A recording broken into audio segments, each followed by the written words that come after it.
Welcome back to our channel. Today we will explore a new case. The case of Celeste Beard. Behind the doors of a lavish Texas mansion, where life seemed filled with happiness and wealth, a dark conspiracy led to the tragic death of Stephen Beard, a respected millionaire. A horrific event shattered the peace, revealing shocking secrets about love, betrayal, and bottomless greed. Austin is the capital of Texas, USA, and has a population of around 1 million people. A large portion of this population consists of students and employees from local colleges. Many graduates choose to stay in the area to work in high-tech industries. Similar to those found in Silicon Valley, Stephen Beard moved to Austin with his wife in 2008 after winning a contract with an independent television company. At that time, he had no idea of the remarkable success that lay ahead for him, nor the tragic events that would later unfold in his life. In 1924, in Dallas, Texas, he was close to his mother but did not know his father. After finishing high school, he pursued a career in engineering. However, during the post-war years, he faced significant challenges in finding a job. Eventually, he secured a position as a shoe salesman in Dallas, earning a modest salary of $15 a week despite the low pay. He later regarded this job as his greatest success because it was where he met his future wife, Elise, a model. They made a vibrant and harmonious couple. Elise was slender and petite, but enjoyed activities like fishing and horseback riding, which were considered more masculine. Both shared a boundless energy, making them well-suited for each other. Shortly after these events, Stephen landed his dream job at a radio station in Dallas. He worked hard to rise from a cleaner to a leading advertising agent, eventually becoming a television program producer and a highly sought-after expert in his field. While Stephen advanced in his career, Elise focused on being a housewife and raising their 3 children. Their first daughter was born when Stephen was 48. During this time, Stephen became a symbol of success, engaging in real estate, advertising, and car sales, which allowed him to earn money quickly. He made his first million. But his greatest achievement came when he established his own television company. The couple relocated to Austin and quickly purchased a mansion that offered breathtaking views of the city. He selected one of the priciest neighborhoods, providing them with a significant degree of privacy that occasionally felt excessive. They embraced a luxurious family life in their nearly 5-square-meter home. The couple also became members of a country club, which had a membership fee of $50 even back then. By this time, Stephen and Elise had no financial concerns, and that amount was merely a small expense for them. At this time, Stephen gained significant weight. He humorously related his weight gain to his lifestyle and financial situation. He enjoyed indulging in food and drinks while living a mostly inactive life, while his wife remained focused on maintaining her health and fitness. Beginning in 1986, Stephen's media business started to thrive. However, the family faced a tragic event when, in 1993, Elise was diagnosed with a malignant brain tumor. This news devastated them all throughout her chemotherapy and radiation treatment. Stephen remained by Elise's side, providing her with unwavering support. In the summer of that year, she went into remission, and they took a cruise to celebrate their 45th anniversary. But not long after, she passed away.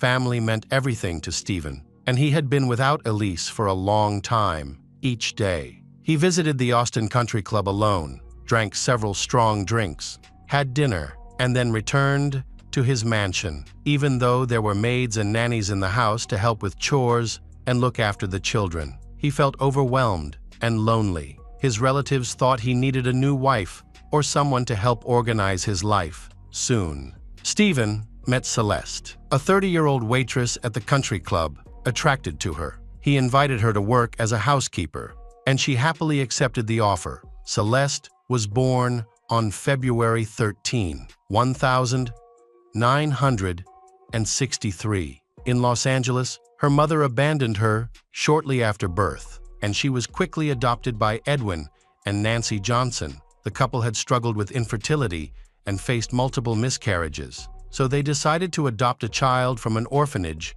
to experience the joys of parenthood. During that time, in the USA, adoption was relatively straightforward. Over 4 years, they adopted 4 children, and Celeste was the second. She just 2 days old when they brought her home. Unfortunately, even after finding a family, her trials did not end. She said how her mother experienced depression and a nervous breakdown. One of her most terrifying memories was when her mother held the children's heads underwater in the bathtub, while Celeste stood by. Completely confused, Nancy claimed this was a way to rinse them off after washing, but Celeste perceived it very differently as the situation worsened. Her adoptive mother was hospitalized due to a nervous breakdown caused by diet pills and exhaustion. Overall, their relationship was poor. Celeste was initially very close to her father. However, she later accused him of molestation, claiming it happened when she was 11. However, Edwin maintained that these accusations were false. In high school, Celeste's adoptive parents separated, which caused her to become more distant and harsh towards those she cared about. Her mother and father fought for custody, with Edwin facing allegations of domestic violence and sexual harassment. Nancy was seen as a potential threat due to her mental health struggles during the custody trial. Celeste testified against her father, even alleging that he had once hit her in the face with a knife. Although she claimed the scar had faded over time, many found her story hard to believe. As her behavior at the time was erratic and aggressive, Celeste was referred to a psychiatrist, but the doctor could not determine the root of her issues. Ultimately, they concluded that she was simply going through a challenging phase typical of adolescence,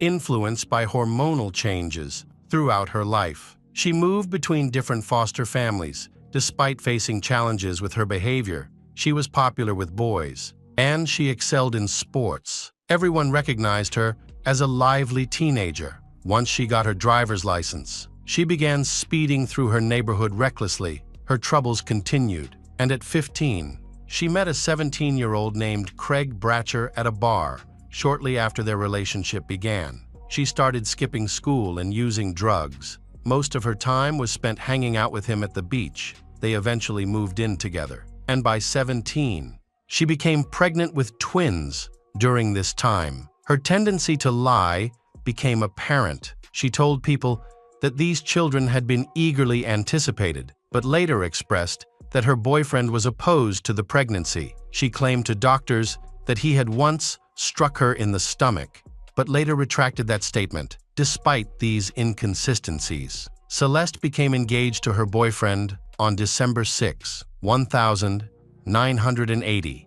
although doctors advised her to rest in bed because of the risk of losing the pregnancy. She persisted in living a carefree lifestyle. In 2008, she gave birth to twins, Jennifer and Christina. Several months prematurely, the babies spent approximately 3 months in the hospital on life support after returning home. The couple's relationship turned increasingly hostile. They maintained their reckless lifestyle, which led to more frequent arguments that escalated into fights. Celeste often found herself in conflict due to her fiery temper. At times, she harmed herself and then blamed Craig for domestic violence. Trying to rationalize her actions, she frequently referenced her past trauma, claiming she had been sexually abused as a child. However, her story changed over time. She began to allege that not just her father, but also her older brother had molested her. Many people were skeptical of Celeste's claims. Viewing her as a habitual liar, she reported Craig to the police for domestic violence after her husband found her in bed with a neighbor. In response, Craig threatened the couple with a weapon, which resulted in Craig serving 4 months in prison. Though no one was injured during the incident, Celeste secured a restraining order against Craig, and they divorced in May 1982 when their twins were just over a year old. Despite the accusations and the restraining order, Celeste frequently left the children with their biological father to attend various parties after the divorce. Celeste faced housing issues and moved in with a friend along with her children. However, she soon became frustrated with a neighbor she thinks who constantly bothered her children, which led to her being asked to leave during this time. Celeste's behavior became increasingly erratic. She frequently fabricated stories and even called the police for trivial reasons. For instance, she reported her wallet stolen, only to later discover it at home. It appeared that she was not very attentive to her children. As she spent most of her free time socializing with friends, she often left her children with acquaintances for several days, which ultimately resulted in her daughters being placed in foster care. Friends and family often excused her actions by attributing them to her youth and inexperience with motherhood. They said that Celeste received little support from her relatives and had a strained relationship with her mother, which ultimately contributed to her decision to abandon her children. After some time, she got back together with Craig. They moved in together and tried to live as a normal family, but her behavior did not improve. In 1985, she accused Craig of rape. This time, he was not accept the blame for her fabrications because he was facing a serious sentence. The situation hinged on a false statement made by one of the two children. From that point on, the trust of all her relatives and friends in Celeste was completely shattered. No one believed her anymore. Eventually, all her claims were questioned, including the rape allegations. As her father and brothers failed to confirm them, it seems she had planned to manipulate the situation from the beginning. In the following years, Celeste married twice and then divorced again. Her behavior did not change. She remained aggressive and deceitful during this time. She was diagnosed with a depressive disorder despite undergoing treatment and taking medication. She saw little improvement and often experienced emotional breakdowns after ending relationships. Eventually, Celeste met a wealthy man named Jimmy Martinez. By this point, her children were already 11 years old. She fought with her ex-husband Craig for custody, as he believed she was an unfit mother and that the children were at risk. Craig won the custody battle, but Celeste tries to appear saddened by the loss of one of her daughters, Christina, with whom she had a closer bond. Although Craig tried to regain custody, Celeste resisted, and the twins returned to their chaotic lifestyle. However, this situation did not last long. As Celeste was summoned to Arizona on fraud charges, authorities discovered that Celeste had attempted to rob a couple who had briefly adopted her child. She tried to use her usual tactics to deflect blame, but she failed this time. Additionally, she had set her car on fire in the desert to collect insurance money. The victims discovered this and helped bring her to justice. Ultimately, her fraud was exposed. Fortunately for Celeste, she received a sympathetic judge who sentenced her to probation and a $20 fine. In exchange, she agreed to move to Texas and never returned to Arizona. Celeste moved in with Jimmy, and soon after, they got married. She took his last name. But Jimmy soon realized that she was accumulating a significant amount of debt, totaling tens of thousands of dollars. It was confusing for him because she was now his legal wife, and he didn't understand why this was happening. When he tried to clarify to the creditors that these debts were not his, he was met with accusations of sexual assault of Celeste. Additionally, Celeste stabbed herself in the wrist with scissors, seemingly trying to make it seem like she wanted to end her life in order to trap Jimmy in the process. In the next stage, Celeste found a job at the Austin Country Club in the fall of 1990. She met a wealthy man named Stephen Beard and began working as a housekeeper in his home. This was surprising, as Celeste had no experience with household tasks. She didn't know how to cook, clean, or do laundry. However, she aimed to attach herself to a wealthy man to manage her lack of skills. She secretly relied on other maids to do the work without Stephen's knowledge. With her attractive appearance and feigned abilities, it didn't take long for Stephen to be drawn to her. After the loss of his beloved wife, Celeste quickly integrated into the millionaire's social circle and even joked with his friends about her role as a housekeeper despite her lack of skills, while everyone laughed politely. They were well aware that Celeste was not truly suitable for Stephen. Celeste was openly disinterested in Stephen, telling her daughter Christina that the only reason she liked him was because he was wealthy. Despite this, she continued to fabricate stories about herself, claiming to be a certified accounting specialist. By this time, many people suspected that she had serious issues. Craig even tried to warn Stephen about her true nature. One day, when he received a call from Craig, he wanted to discuss their children. Craig took the opportunity to caution Stephen that Celeste was a very dangerous woman. However, Stephen was unwavering in his feelings. He saw Celeste as a source of light during a tough time in his life and was grateful for the happiness she brought him. Celeste significantly improved Stephen's life. When his doctor informed him that he had an enlarged heart and was at high risk for a heart attack, she encouraged him to adopt a healthier diet and insisted on walking with him everywhere to increase his physical activity. Thanks to her support, he lost over 20 kg. This weight loss brought new vitality to him. He found it easier to move, and the chest pain he had suffered since his wife's death vanished. He also began spending more time with his children. Eventually, they got engaged. This development raised concerns among his friends, including a judge who suggested that Stephen should consider a marriage contract. Suspecting Celeste's intentions, the couple came to an agreement regarding their finances. At that time, Stephen's fortune was valued at $12 million if they separated. Stephen would keep all his real estate if Celeste stayed married to him for 3 years. She would receive $500 in case she remained with him until his death. She would get $1 million. Additionally, he gave her $500 as a wedding gift under these conditions. On February 18, 1995, Celeste married Stephen Beard, her fourth husband, in a ceremony at the Austin Country Club, where she had recently worked as a waitress. The event was not well received by everyone. Ira, one of Stephen and Christina's children, attended the wedding.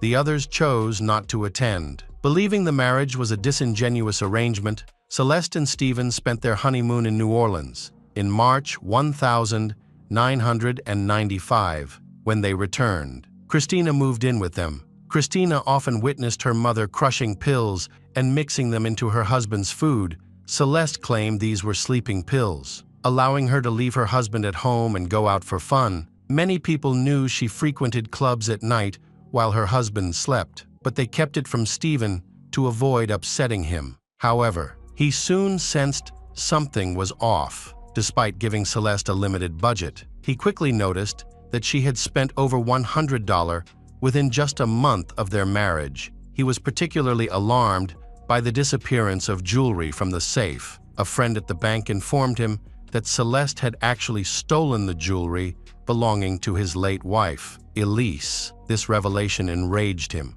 leading him to decide to kick Celeste out of the house. In a state of despair, she started to defend her actions, stating that she owed $20 in Arizona and had taken the jewelry to settle the debt. Celeste assured him that she would return everything once her financial issues were resolved. At this time, Stephen found himself repeating the mistakes of previous men. He was deceived and manipulated, although out of protection for her. He ended up covering her insurance fraud and withdrew his divorce. Celeste was admitted to a psychiatric clinic, where she was diagnosed with borderline personality disorder and given medication that she was required to take. However, she continued to lie. Celeste realized that she was dealing with a smart and experienced man, not a naive one. This meant she needed to be more careful and strategic than Stephen was used to. Her first goal is to convince her husband to buy the property, which would allow her to claim half. In the event of divorce, Celeste emphasized that she couldn't feel comfortable in a house purchased while Elise was still alive. Ultimately, Stephen agreed and sold the house. They moved to the lake house, which they planned to renovate with the help of a renowned architect. Stephen was involved in the project almost daily. Celeste kept pressuring her husband for more assets. At the start of 1996, Stephen met with his lawyer to revise their marriage contract. The new agreement stated that if he died, Celeste would get not only $1 million, but also half of their new mansion, while he supervised the construction. Celeste spent her time shopping and hardly visited the site, knowing she would receive a substantial payout upon her husband's death. She aimed to expedite that outcome. They had a daily routine of drinking together. He enjoyed high-quality alcohol, but she secretly replaced it with a cheaper, questionable drink. She even mixed in drugs, playfully referring to her concoction as a cemetery cocktail among her friends. Celeste was now waiting for her plan to unfold. In the meantime, her first husband was self-harm, and her second daughter moved in with her at around 3 a.m. on October 2, 1999. Stephen called 911. The 75-year-old man was clearly panicked and confused. He told the dispatcher that he did not want to die. From his words, the dispatcher realized that he had a serious injury. Stephen said he was holding his internal organs in place to prevent them from falling out. He was unable to explain how he got hurt. He had woken up in severe pain and urgently needed help. After reaching out to the dispatch service, he informed them that his wife, Celeste, was in a different part of the mansion. He requested that they ask her to come to him. However, when the dispatcher tried to contact her, there was no response. When the police arrived, no one answered the door. They circled the house and discovered a small patio behind glass doors. Inside, a man was sitting. He was holding a phone in one hand and gripping the door with the other. Right away, one of the officers smashed the glass door to enter the bedroom. Although Stephen was in very bad shape, he was still alive. It appeared that his stomach had been severely injured. Stephen denied having had a recent surgery and that the stitches could have come undone, but he could not explain what had actually happened. The police quickly called a rescue helicopter to take him to the hospital. As the police moved through the mansion to open the front door for the ambulance crew, they encountered Celeste. She explained that she woke up to the flashing lights of police cars. She had called the emergency services, but they informed her that Stephen had already reached out for help.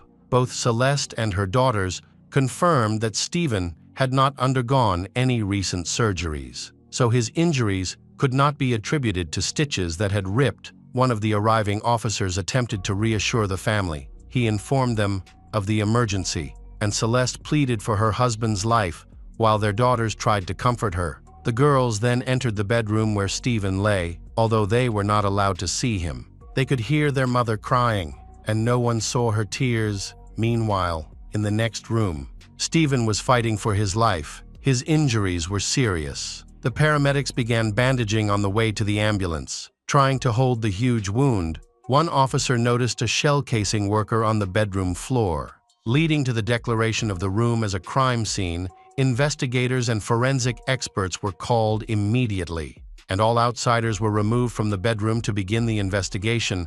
Celeste was suspected of attacking Stephen. She denied any involvement in the incident, claiming that she was sleeping in another part of the house when he was shot in the stomach. Law enforcement confirmed her alibi with the help of her daughters. New details soon came to light. While receiving treatment for depression in a psychiatric hospital, Celeste met another patient named Tracy Tarleton. Very few people in Stephen's inner circle knew about Tracy. Christina mentioned that her mother had referred to Tracy casually. After their relationship ended, various rumors circulated. Some speculated that there were romantic feelings between the two women, while others believed that only Tracy had any affection for Celeste. Investigators theorize that Celeste paid Tracy to kill her husband, to bring the day when Celeste would receive her inheritance. Eventually, Tracy was arrested by the police. During her interrogation, she quickly confessed that on October 2,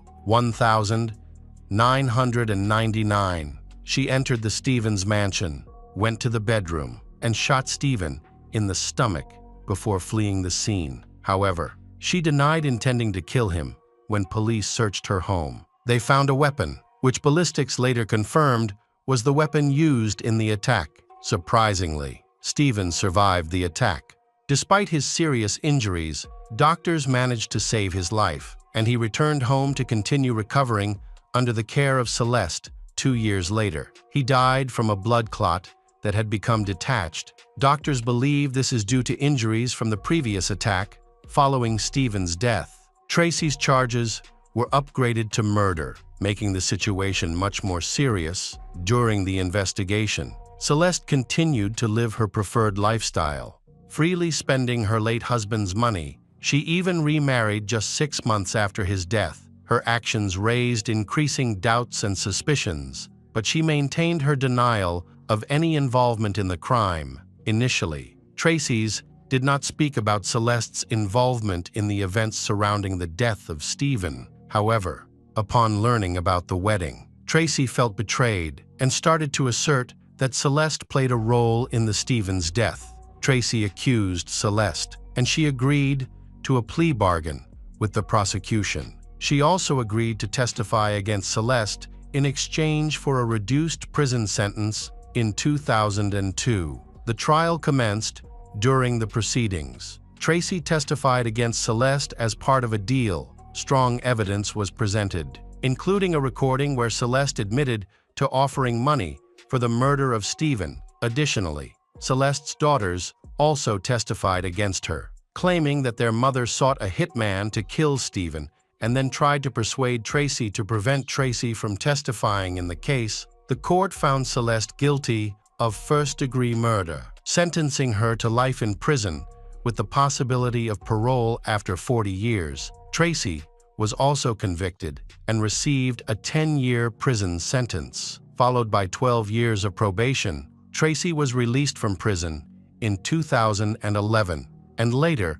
expressed regret for her actions, stating that she regretted the atrocities she committed every day. During an interview in 2004, Celeste maintained her innocence. She is still incarcerated and will be eligible for parole in 2042. When she turns 79, the Stephen Beard case is not just a crime story, but also a reflection on the complex relationships, greed, and betrayal in life, from a wealthy millionaire to the victim of a calculated murder plot. This case shows how blind love, hate, and power can lead to tragedy. Despite ending with harsh sentences, the trauma endured by Stephen's family and the characters involved remains a lasting reminder that sometimes dark secrets can never be hidden forever, and that every decision can change our lives forever. Welcome back, detectives. Let's dive into another horrible case. The case of Sierra Lamar. In March 2012, the Lamar family, consisting of Steve, a computer expert, his wife Marlene, and their 2 daughters, Danielle and Sierra, living in Fremont, California. Sierra was younger sister. She was born on October 19, 1996. Both girls had a relatively comfortable upbringing, with the usual ups and downs that come with family life. However, a disturbing fact about their father's past had a profound impact on the family. When Danielle and Sierra were younger, their father, Steve, was involved in a serious incident involving inappropriate behavior with one of their roommates during a sleepover. As a result, Steve was sentenced to 1 year in prison. Despite Steve's past convictions, both Sierra and Danielle reported having a good relationship with him, describing him as a kind and respected father. However, when Marlene learned about the incident, they decided to end their relationship, which was already struggling. Marlene soon moved on and started a new relationship. Despite this, both Sierra and Danielle attended Washington High School in their community, where they enjoyed socializing and performed reasonably well academically. Sierra was a cheerful and lively girl who was well-liked at school. She enjoyed participating in dance competitions and cheerleading. In October 2011, her mother, Marlene, decided to move from Fremont to Morgan Hill, a town located 40 miles southwest. Sierra, her mother, and her mother's boyfriend, Rick Gardner, settled into a rented ranch-style home on a rural cul-de-sac. However, Sierra was initially unhappy about leaving behind her close friends and hobbies in Fremont. She struggled to adjust to her new school, Sobrato High, where she didn't receive the same warm welcome she had at Washington High. Despite this, Sierra eventually settled in and made new friends, earning the respect and even joining the cheerleading squad again. By March 2012, Sierra had adapted well to her new environment. On March 11th, she had a conversation with her father and her sister, who still lived in Fremont, and updated them on her progress. The conversation was mostly positive, with Sierra expressing excitement about an upcoming school project, wanting to get her hair colored, and discussing her homework with her sister. Her academic performance seemed to be going well. Sierra ended her Thursday evening chat with Danielle and Steve after dinner, as she had school the next day and it was getting late. They agreed to part ways and promised to catch up soon, unaware that this would be their last conversation. The next morning, February 16, 2012, Sierra got ready for school, locking the house behind her. At 6:29 a.m., she tweeted a friend, then put on her shoes and left to catch the bus. The bus stop was located on a desolate road between Palm and Dewey Avenues, far from Sierra's school, Sobrato High. Many students, including Sierra, had to cross this road daily to catch the bus. At 7:11 a.m., Sierra texted a friend to meet up before class. However, when the bus arrived at 7:11 and 15 seconds a.m., Sierra was missing. Sierra didn't show up to school, which her friends found unusual. However, they didn't think it was serious enough to report to the school authorities. The day went on as usual. When the school day ended, Marlene, Sierra's mom, tried to contact Sierra, but her call went straight to voicemail. Although Marlene thought this was strange, she didn't get worried. However, when she got home and saw that Sierra's room was still empty, she realized that something was amiss. She contacted Steve to ask if Sierra was planning to visit him in Fremont again. Unfortunately, the answer was no. When Marlene called Danielle and a few other friends, they all left with the same message that Sierra could not be found. Marlene began to panic when she called Sierra's high school and discovered that she had missed all her classes. After her calling the authorities, officers were immediately sent to the pedo-Hispanic court. They began by speaking with those closest to Sierra, including several of her friends, who were all candid about the difficulties Sierra and her family were facing. Although Sierra was generally content, it had only been a few months since her mother's divorce forced her to leave her family and old friends behind. Authorities initially thought that Sierra might have left voluntarily, as she had previously mentioned returning to Fremont in a light-hearted and sometimes serious manner. However, there were several things that contradicted this theory. Sierra had stopped posting on social media, her phone was turned off, and all calls went straight to voicemail. She also never arrived at the front door of her home. Her loved ones launched a massive search despite police downplaying her disappearance. The investigation into Sierra's disappearance led to a complex trail of evidence. 2 days after she vanished, data forensics began examining her phone's previous activity. They discovered that her phone had briefly turned on in the middle of the night, before turning off again. The phone's coordinates pointed to a field near Sierra's house, which became a crucial lead in the investigation.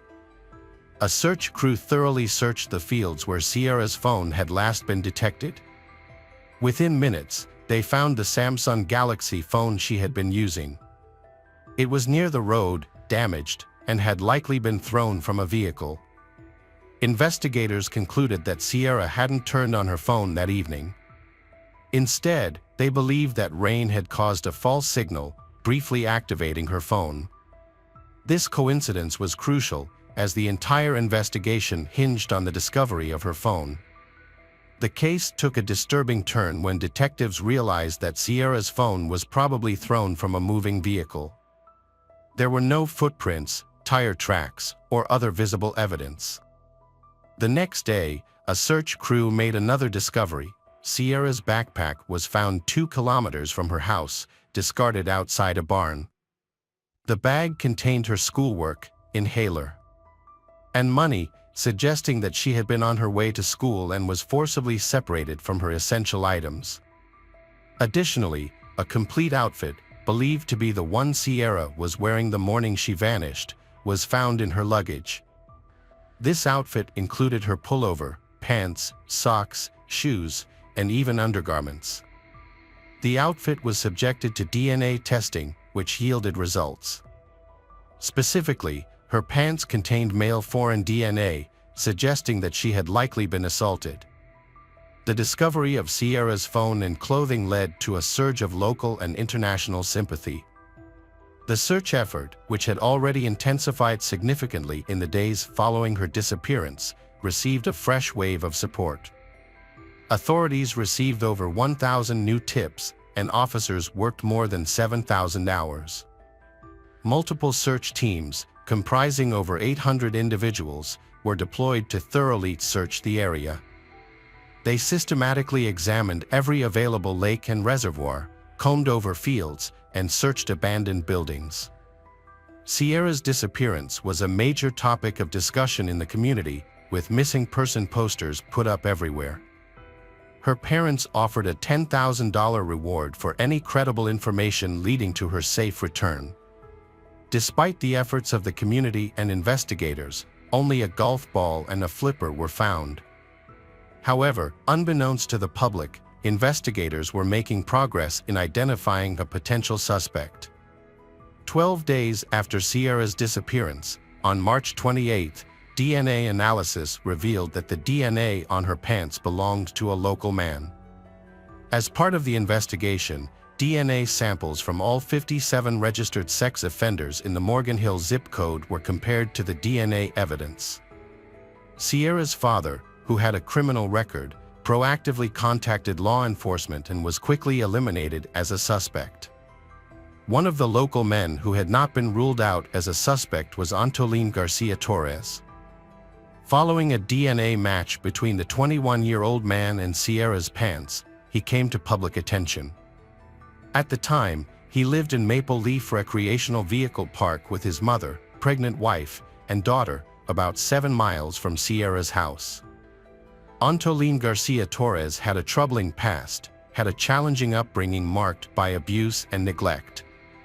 His father, who was abusive and often drunk, had threatened to kill him and his mother before being imprisoned for molesting a young family member. The father's abusive behavior appears to have been passed on to his son. Although 2009 allegations of having sex with a minor were dismissed, Antolin Garcia Torres's DNA was collected. He was also detained in 2010 for impeding police operations. Due to the suspicious relationship between he and Sierra, detectives put him under constant surveillance. As it was unclear whether Sierra was still alive, Antolin Garcia Torres was the most likely person to have information. To monitor his activities, police tapped his phone, placed a GPS tracker in his car, and had 2 undercover investigators move into a vehicle park next to his house. After discovering that the vehicle park had cameras at the front door, investigators began reviewing security footage from the neighborhood around Antolin Garcia Torres's residence. They examined the film taken on the day of Sierra's disappearance to determine whether Antolin had left or arrived home. It was discovered that Antolin had left the campground in his red Volkswagen Jetta at 7 a.m. on the morning she vanished. Given that his home was only 7 miles from Sierra, Antolin's travel time matched the period during which Sierra could have been kidnapped. Although Antolin had left for work at the usual time, Safeway's shift records showed that he did not arrive at work on Sierra went missing.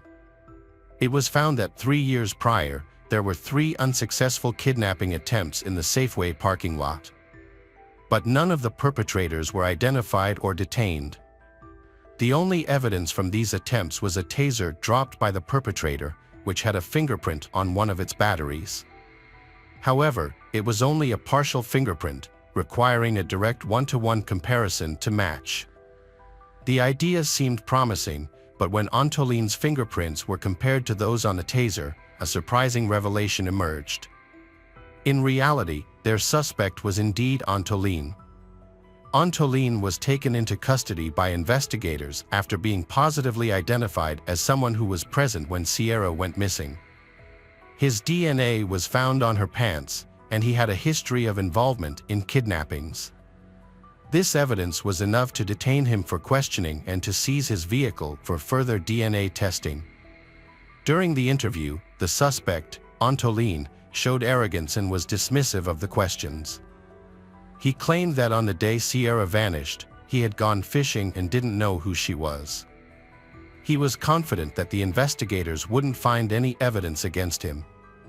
However, before the interview ended, Antoline made a strange revelation. He admitted to having a habit of strangling a snake while driving and then throwing the tissue out the window. He also claimed to have thrown out a used tissue in the exact spot where Sierra's bag was found on the morning she went missing. We already had a 1 in a million chance with the rain on Sierra's phone, and the police didn't believe Antoline's implausible explanation either. On May 21, 2012, Antoline Garcia Torres was formally detained in connection with Sierra Lamar's disappearance outside his workplace in a Safeway parking lot.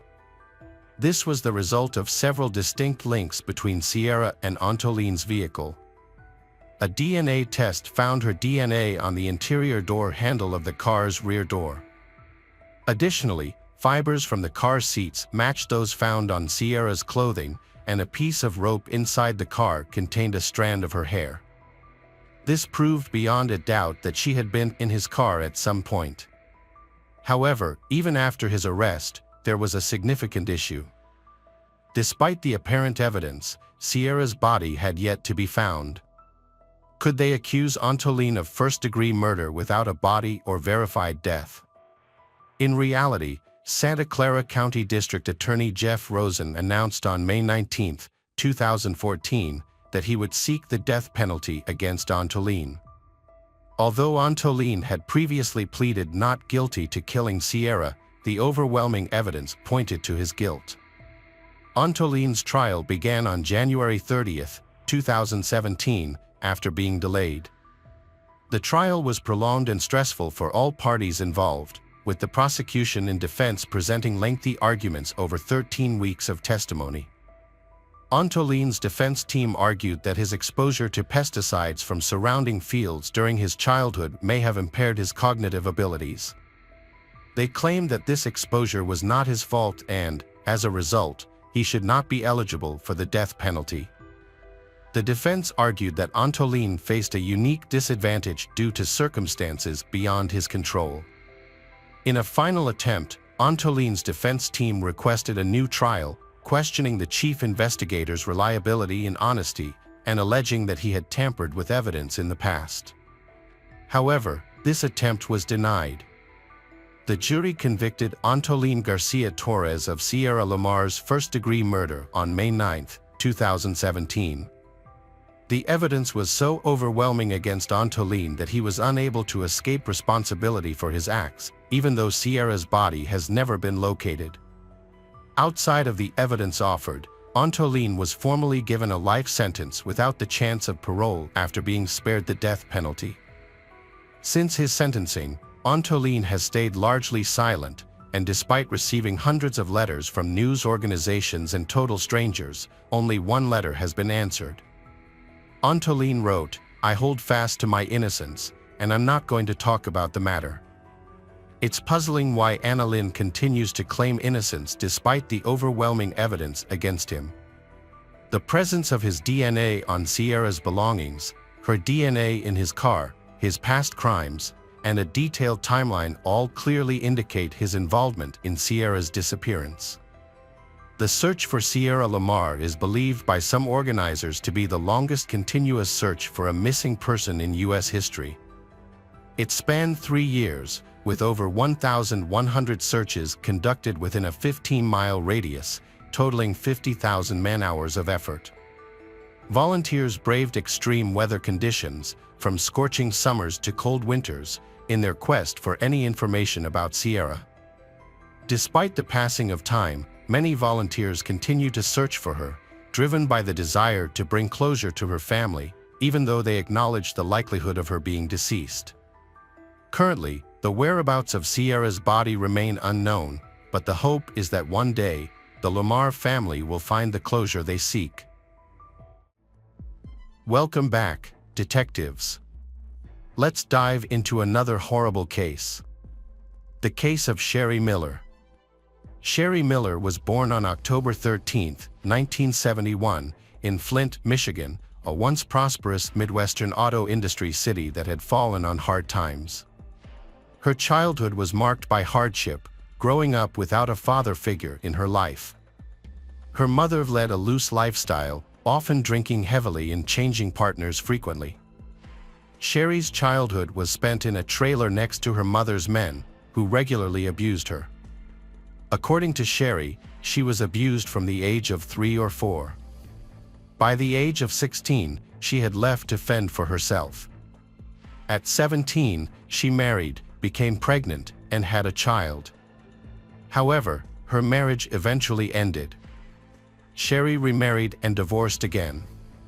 Her second husband, Tribby, had a history of violence and was convicted of second-degree child abuse for assaulting his own child, resulting in multiple skull fractures. Although Tribby was tried for abusing her 6-year-old daughter, he was acquitted due to insufficient evidence.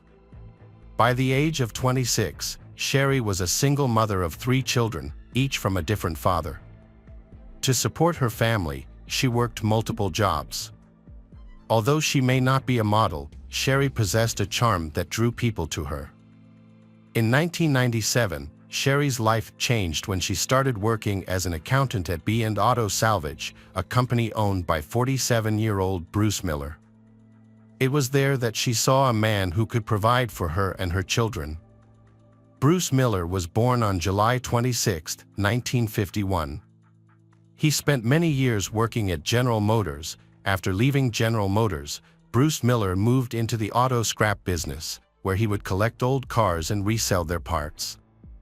Bruce Miller was married 3 times and had a passion for racing and socializing. He was known for his generosity and openness to others. When Sherry joined his company as an employee, Bruce Miller initially wasn't interested in her romantically. However, Sherry eventually caught his attention, and they began an office romance despite their 20-year age difference. Their relationship progressed quickly. Bruce Miller was delighted with the attention Sherry was getting, and the couple quickly moved from dating to living together. Just 4 months later, on April 23, 1999, Bruce Miller and Sherry were married in Las Vegas. Sherry and her children moved in with Bruce Miller, finding the stability she craved. Bruce Miller's brother, Chuck Miller, said she thought Bruce Miller was the best thing that ever happened to her, finally having a normal life. However, Chuck Miller's wife was concerned about Sherry's overspending, maxing out credit cards and running out of available cash. Bruce Miller seemed unconcerned and largely ignored the issue. Sherry also worked, selling Mary Kay cosmetics to customers at home. Bruce Miller bought Sherry a computer to help monitor the account. In 1999, while using her home computer to research vacation destinations, Sherry stumbled upon adult chat rooms on the internet. Before social media and text messaging became popular, people often used online chat rooms to connect with others. Some of these chat rooms had adult content and allowed users to anonymously flirt and engage in virtual relationships.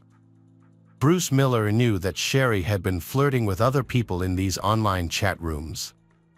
However, he considered this behavior harmless and chose to trust her, not wanting to create tension in their marriage.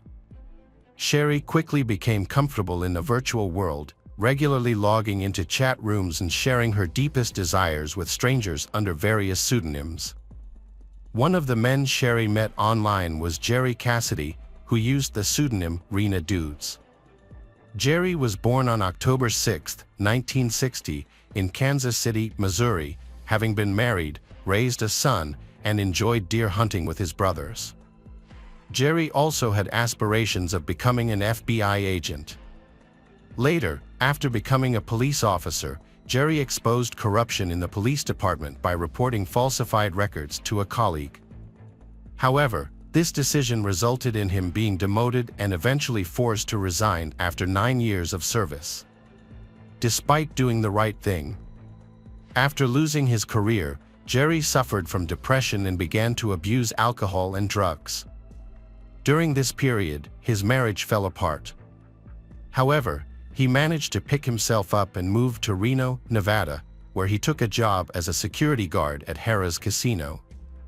In his spare time, he frequented online chat rooms, where he eventually met Sherry. Jerry and Sherry began exchanging messages, which led to a face-to-face meeting in Reno in July 1999. Sherry attended a Mary Kay convention with a friend, using it as an opportunity to meet Jerry in person. Their online romance quickly turned into a physical relationship, giving Jerry hope that his life was about to improve. Sherry presented herself as a wealthy businesswoman who was married to a disabled man and was seeking a discreet sexual encounter. Jerry believed her story. Jerry was deeply infatuated with Sherry, telling his friend Carol Slaughter that she was extremely active in the bedroom. During the summer and fall, Sherry used her cosmetics business as a cover for secret trips to Reno, where she would meet Jerry. When they were apart, they exchanged sexually explicit messages and videos over the internet. They even went so far as to rename their online accounts, with Sherry calling herself Jerry's Fool and Jerry calling himself Sherry's Fool. Despite being an ex-cop, Jerry failed to see the warning signs, blinded by the affectionate emails. It seemed like Jerry was an easy target for Sherry. She quickly convinced Jerry that he needed to kill her husband. Those who knew Jerry noticed a significant change in him under her influence. In September, Sherry announced to Jerry that she was pregnant with his child. What Jerry did not know, however, was that Sherry had had a tubal ligation in 1995 and was unable to have children. Despite this, Sherry told Jerry that her husband, Bruce Miller, had discovered the pregnancy and beaten her, causing her to miscarry. Sherry then announced that she was pregnant again, this time with twins. Believing her lies, Jerry begged Sherry to leave her husband, take their supposed future children, and live with him. Sherry revealed that she could not leave her husband Bruce Miller because of his mafia ties, and she feared for her and Jerry's lives. During this time, Jerry got into trouble and was arrested at a casino for being drunk and disorderly. Their online communication stopped while Jerry was in custody. After his release, Jerry decided to protect Sherry from her husband by creating distance. Jerry returned to his family in Missouri, and the couple maintained their relationship through online chat rooms.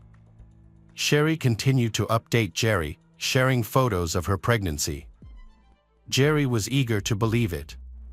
However, on November 5, 1999, Jerry received an email purportedly from Bruce Miller stating that he knew about the pregnancy and vowed to prevent the child from being born.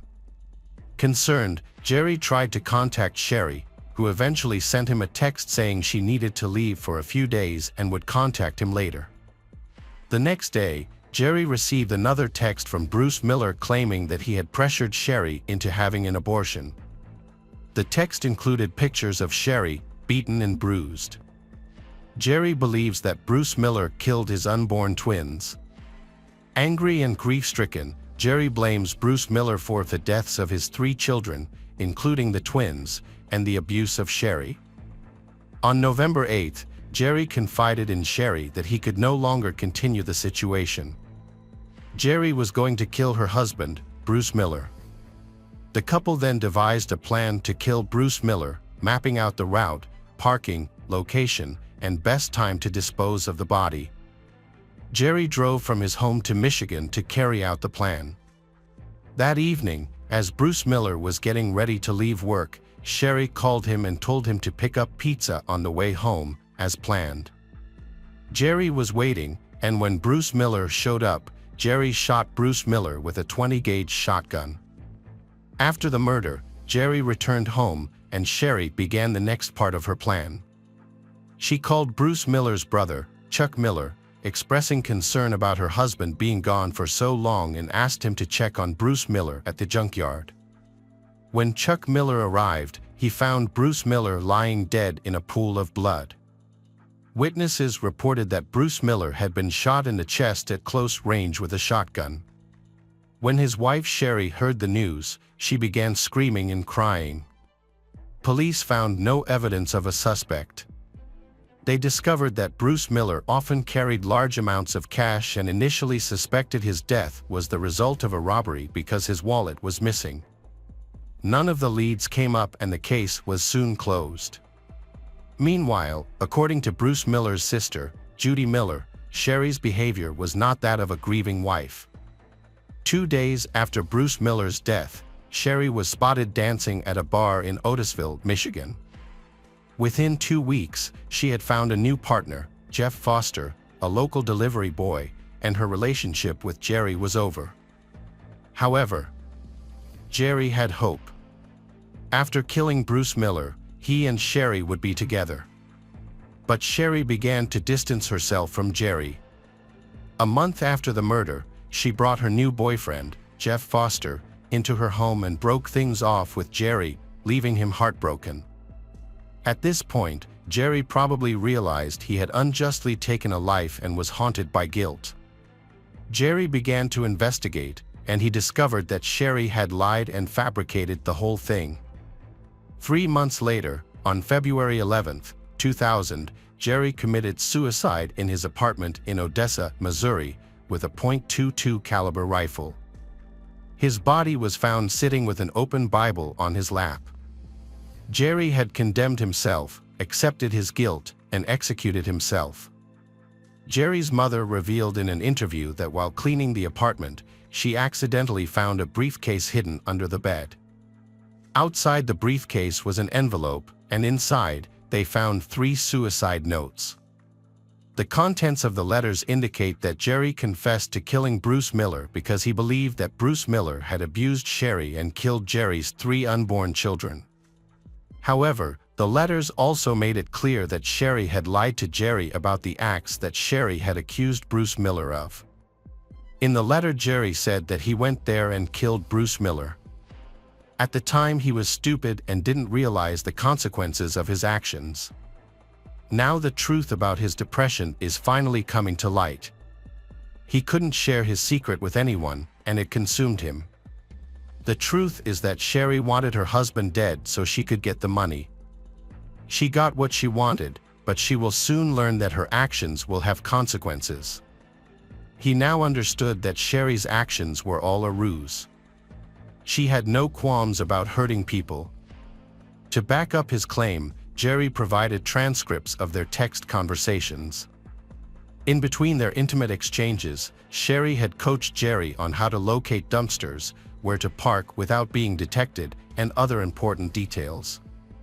On February 22, 2000, the Jerry family's attorneys contacted the Jesse County Sheriff's Department with this new information.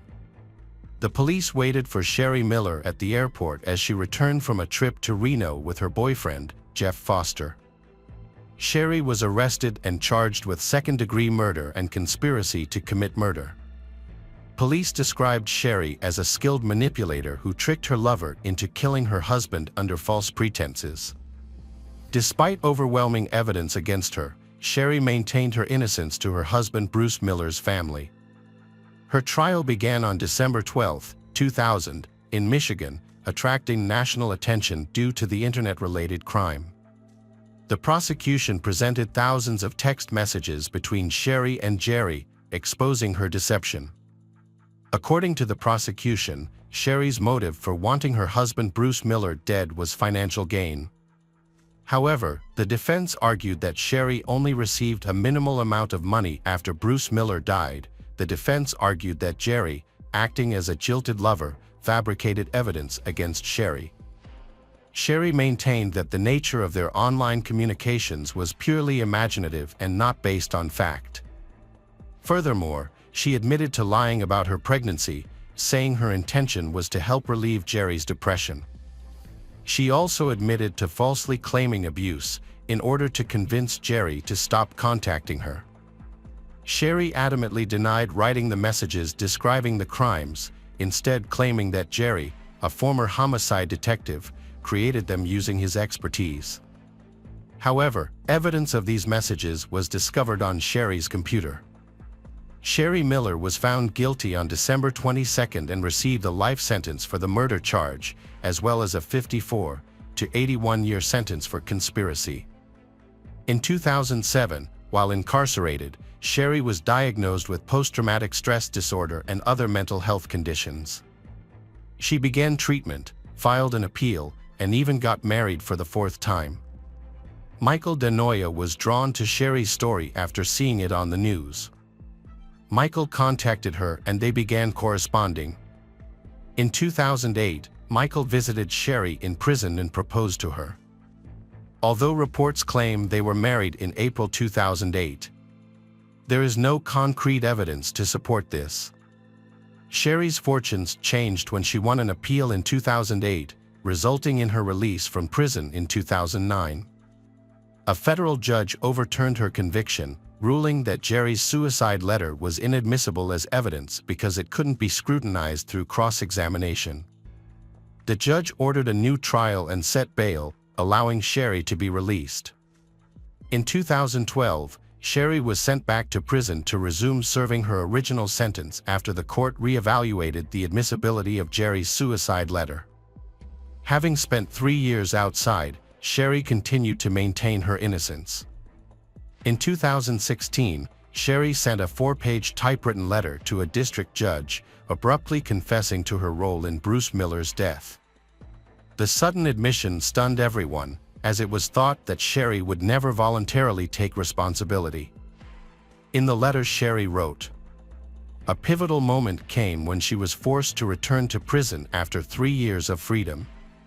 She had been living with her daughter and granddaughter, and she begged her daughter not to come with her when she was sent back to prison. However, her daughter refused to listen. As she walked through the prison doors, she turned around and saw her daughter crying, screaming, 'No, Mom, no, don't go.' It was then that she realized the devastation her crime had caused Bruce Miller and Bruce Miller's loved ones, including Jerry and his family." In a public interview in 2022 on a popular television channel, Sherry made some shocking confessions. She said that Bruce Miller had no connections to the mafia and had never abused her. Instead, she admitted that she used makeup to fake bruises and created fake ultrasound scans to trick Jerry. According to her, her motive was not financial gain. She claimed that she was afraid that Bruce Miller would discover her true nature. Sherry stated that sharing her story publicly helped her find some inner peace. However, she still struggles with guilt and shame, admitting it's difficult to look at herself in the mirror knowing what she did.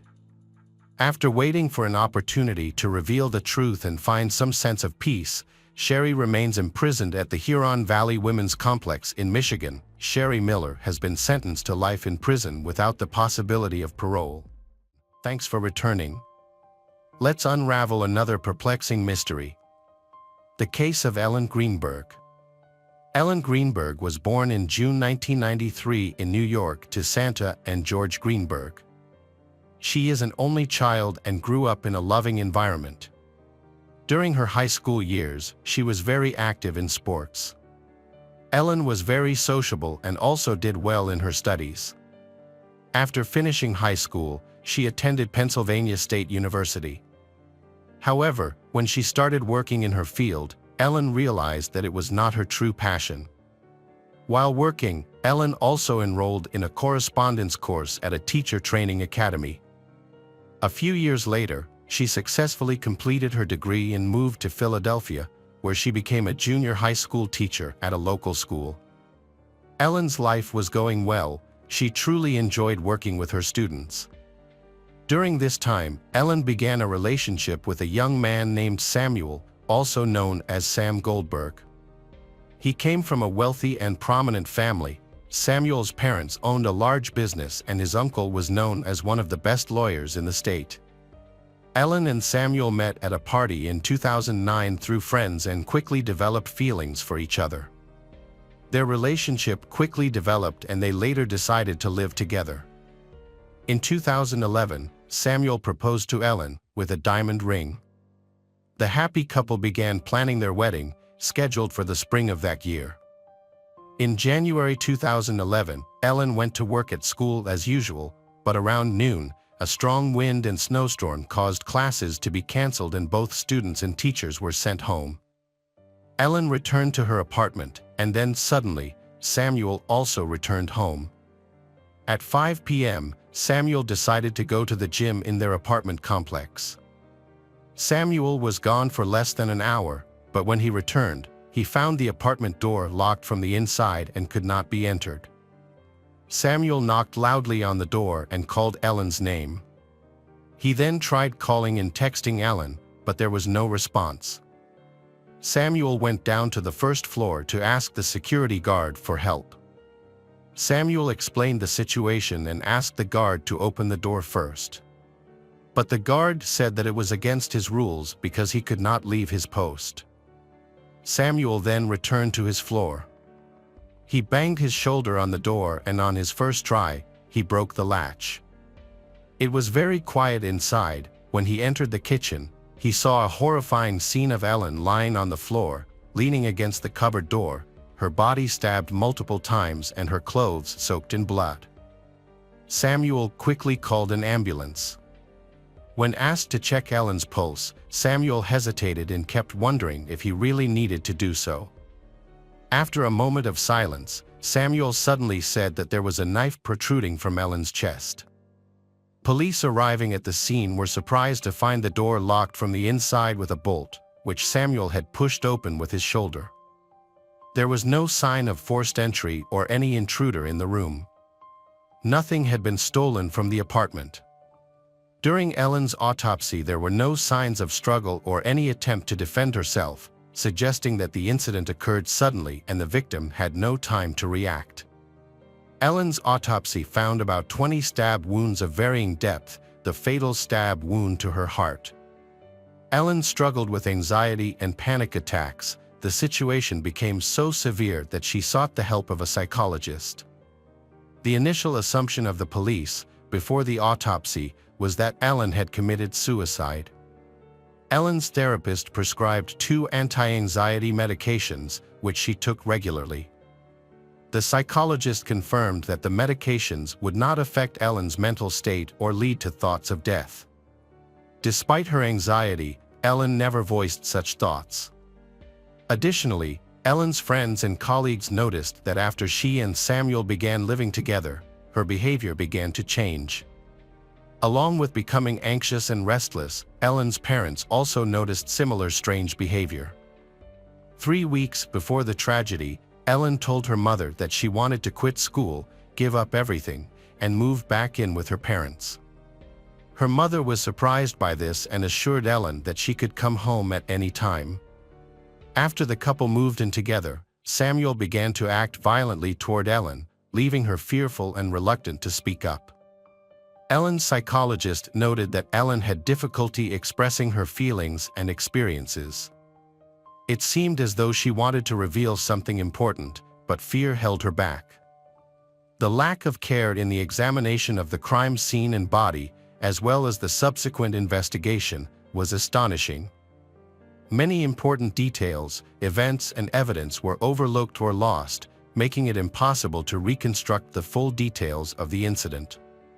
Initially, there were no defensive wounds on Ellen's hands. Many bruises were found on her body, and the degree of healing suggested that they had occurred several weeks ago. Samuel claimed that these injuries could have been caused by playing sports. However, Ellen's parents said that their daughter had not been to the gym or the playground for quite some time. Soon after the investigation began, the possibility of suicide was raised. Ellen had approximately 20 penetrating wounds of varying depths, and forensic analysis showed that 10 of these wounds were from the back. If Ellen had been attacked from behind and suffered serious injuries, Even if they did not kill Ellen immediately, they would have likely limited her ability to move and resist. It is highly unlikely that someone would inflict such wounds on themselves and then stab themselves deep into the heart, leading medical experts to question the cause of death. The investigation still did not result in criminal charges, as there was no trace of a stranger in the apartment, nor any sign of self-defense. Although the victim's wife or partner is often the prime suspect in these cases, Samuel was never a suspect. No charges were ever brought against Samuel, and he was only questioned at the police station on the day of the incident, along with his uncle, a prominent lawyer. The events of that day were reconstructed entirely from Samuel's account, which was sometimes unclear. But he attributed his confusion to stress. Neighbors reported only that they heard knocking and screaming from Samuel when he could not get into the apartment and was trying to call Ellen. Samuel claimed that he asked a security guard for help, that the security guard accompanied him down the stairs, and that the security guard witnessed Samuel kicking down a door. However, the security guard denied this claim, claiming that he never left his post. Regardless, the police did not look into the matter further, considering it irrelevant. Only a surveillance camera leading to the gym was examined, which showed Samuel walking toward the gym and then returning. Samuel may have escaped by another route and then returned to the gym the same way. However, his alibi was not investigated, and witnesses who confirmed that Samuel was working out were not sought. The police officer who responded to the call noticed that Samuel was acting unusually, even though he was screaming and crying loudly.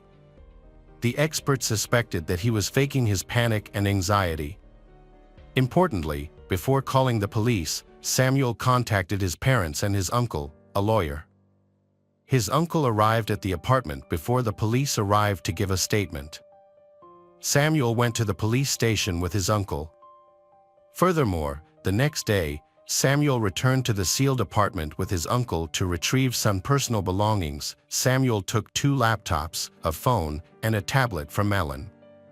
A few days later, the police decided to examine the devices and discovered that their search history included topics related to suicide. When the police arrived at the scene, they conducted only a preliminary examination and concluded that Ellen had committed suicide. Despite new information that later emerged, the police refused to change their verdict. The sequence of the injuries remains unclear, but it has been confirmed that the final wound was to the heart. The medical examiner found this odd and decided to investigate further. They sent a sample of Ellen's spine to a specialist who could assess the condition of the spinal cord. If the spinal cord was damaged, it would indicate that Ellen was paralyzed and could not have stabbed herself in the heart. Soon after, the police suddenly changed their minds and stopped the investigation, stating that, according to the report, there was no spinal cord injury. However, this conclusion was not added to the case file. It was also not noted that although there were many serious injuries on Ellen's body, there was very little blood, suggesting that someone might have wiped it away. No one actively looked for any signs of blood that had been wiped away. Additionally, the apartment's trash bins had not been checked, meaning any potential evidence inside was lost forever. Samuel's family, who were the first to arrive on the scene, notified Ellen's parents of their daughter's death. Ellen's family, who lived several hundred miles away, quickly arrived on the scene. Ellen's parents received no clear explanation of what happened that night involving Ellen. They were given only vague conclusions and were told that no criminal investigation would be initiated. Ellen's parents then chose to conduct an investigation, bringing in independent experts. Shortly thereafter, a private investigator contacted them and offered to assist them for free, as he wanted to shed light on this puzzling case. The detective examined the evidence and concluded that Ellen's body had been moved after her death. He also discovered smears on the floor that looked like drag marks. Additionally, when reviewing the case, the security guard recalled that Samuel, who had asked for help, was wearing a tracksuit and said he had just come from the gym, when in fact he was wearing boots. Despite this new evidence and witness testimony, Ellen's parents were once again denied a criminal case and no further investigation was conducted. Ellen's parents were not allowed access to important case files. 4 years later, a young police officer joined the unit as an assistant prosecutor. After learning about this unusual unsolved case while in college, he decided to look into the archives to uncover the truth. His attention was drawn to the wound at the back of the head, which might have been the first sign that Ellen had been attacked from behind when she was not expecting it. He was concerned to note that there was no spinal cord injury, but there was no official document to prove it. He assumed it was lost somewhere in the archives. He later formally requested a copy of the document from the forensic center, and it turned out that no one had ever come to such a conclusion and the body had not been examined for spinal cord injury. A fragment of the spine was surprisingly preserved and could be re-examined. An independent specialist assessed it and found that the spinal cord had sustained damage in multiple areas, indicating that Ellen could not have caused any additional injuries to herself.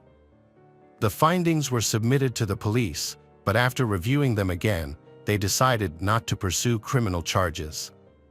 In 2018, the medical examiner concluded that Ellen had inflicted all 20 of her injuries on herself. The investigation reached a dead end. In their grief, the parents hired a new lawyer and together they gathered all the previously undocumented documents, evidence, facts, and witness statements.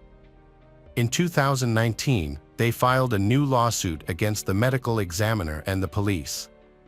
The following spring, the case was accepted and settled, but the trial never took place due to the global pandemic. Due to negligence by the police and medical examiners, important evidence was lost forever. Ellen's parents created a social media page to track the progress of the investigation, sharing official documents, new information, and updates. Ellen's family, friends, and colleagues are convinced that she could not have killed herself, especially not in such a brutal way.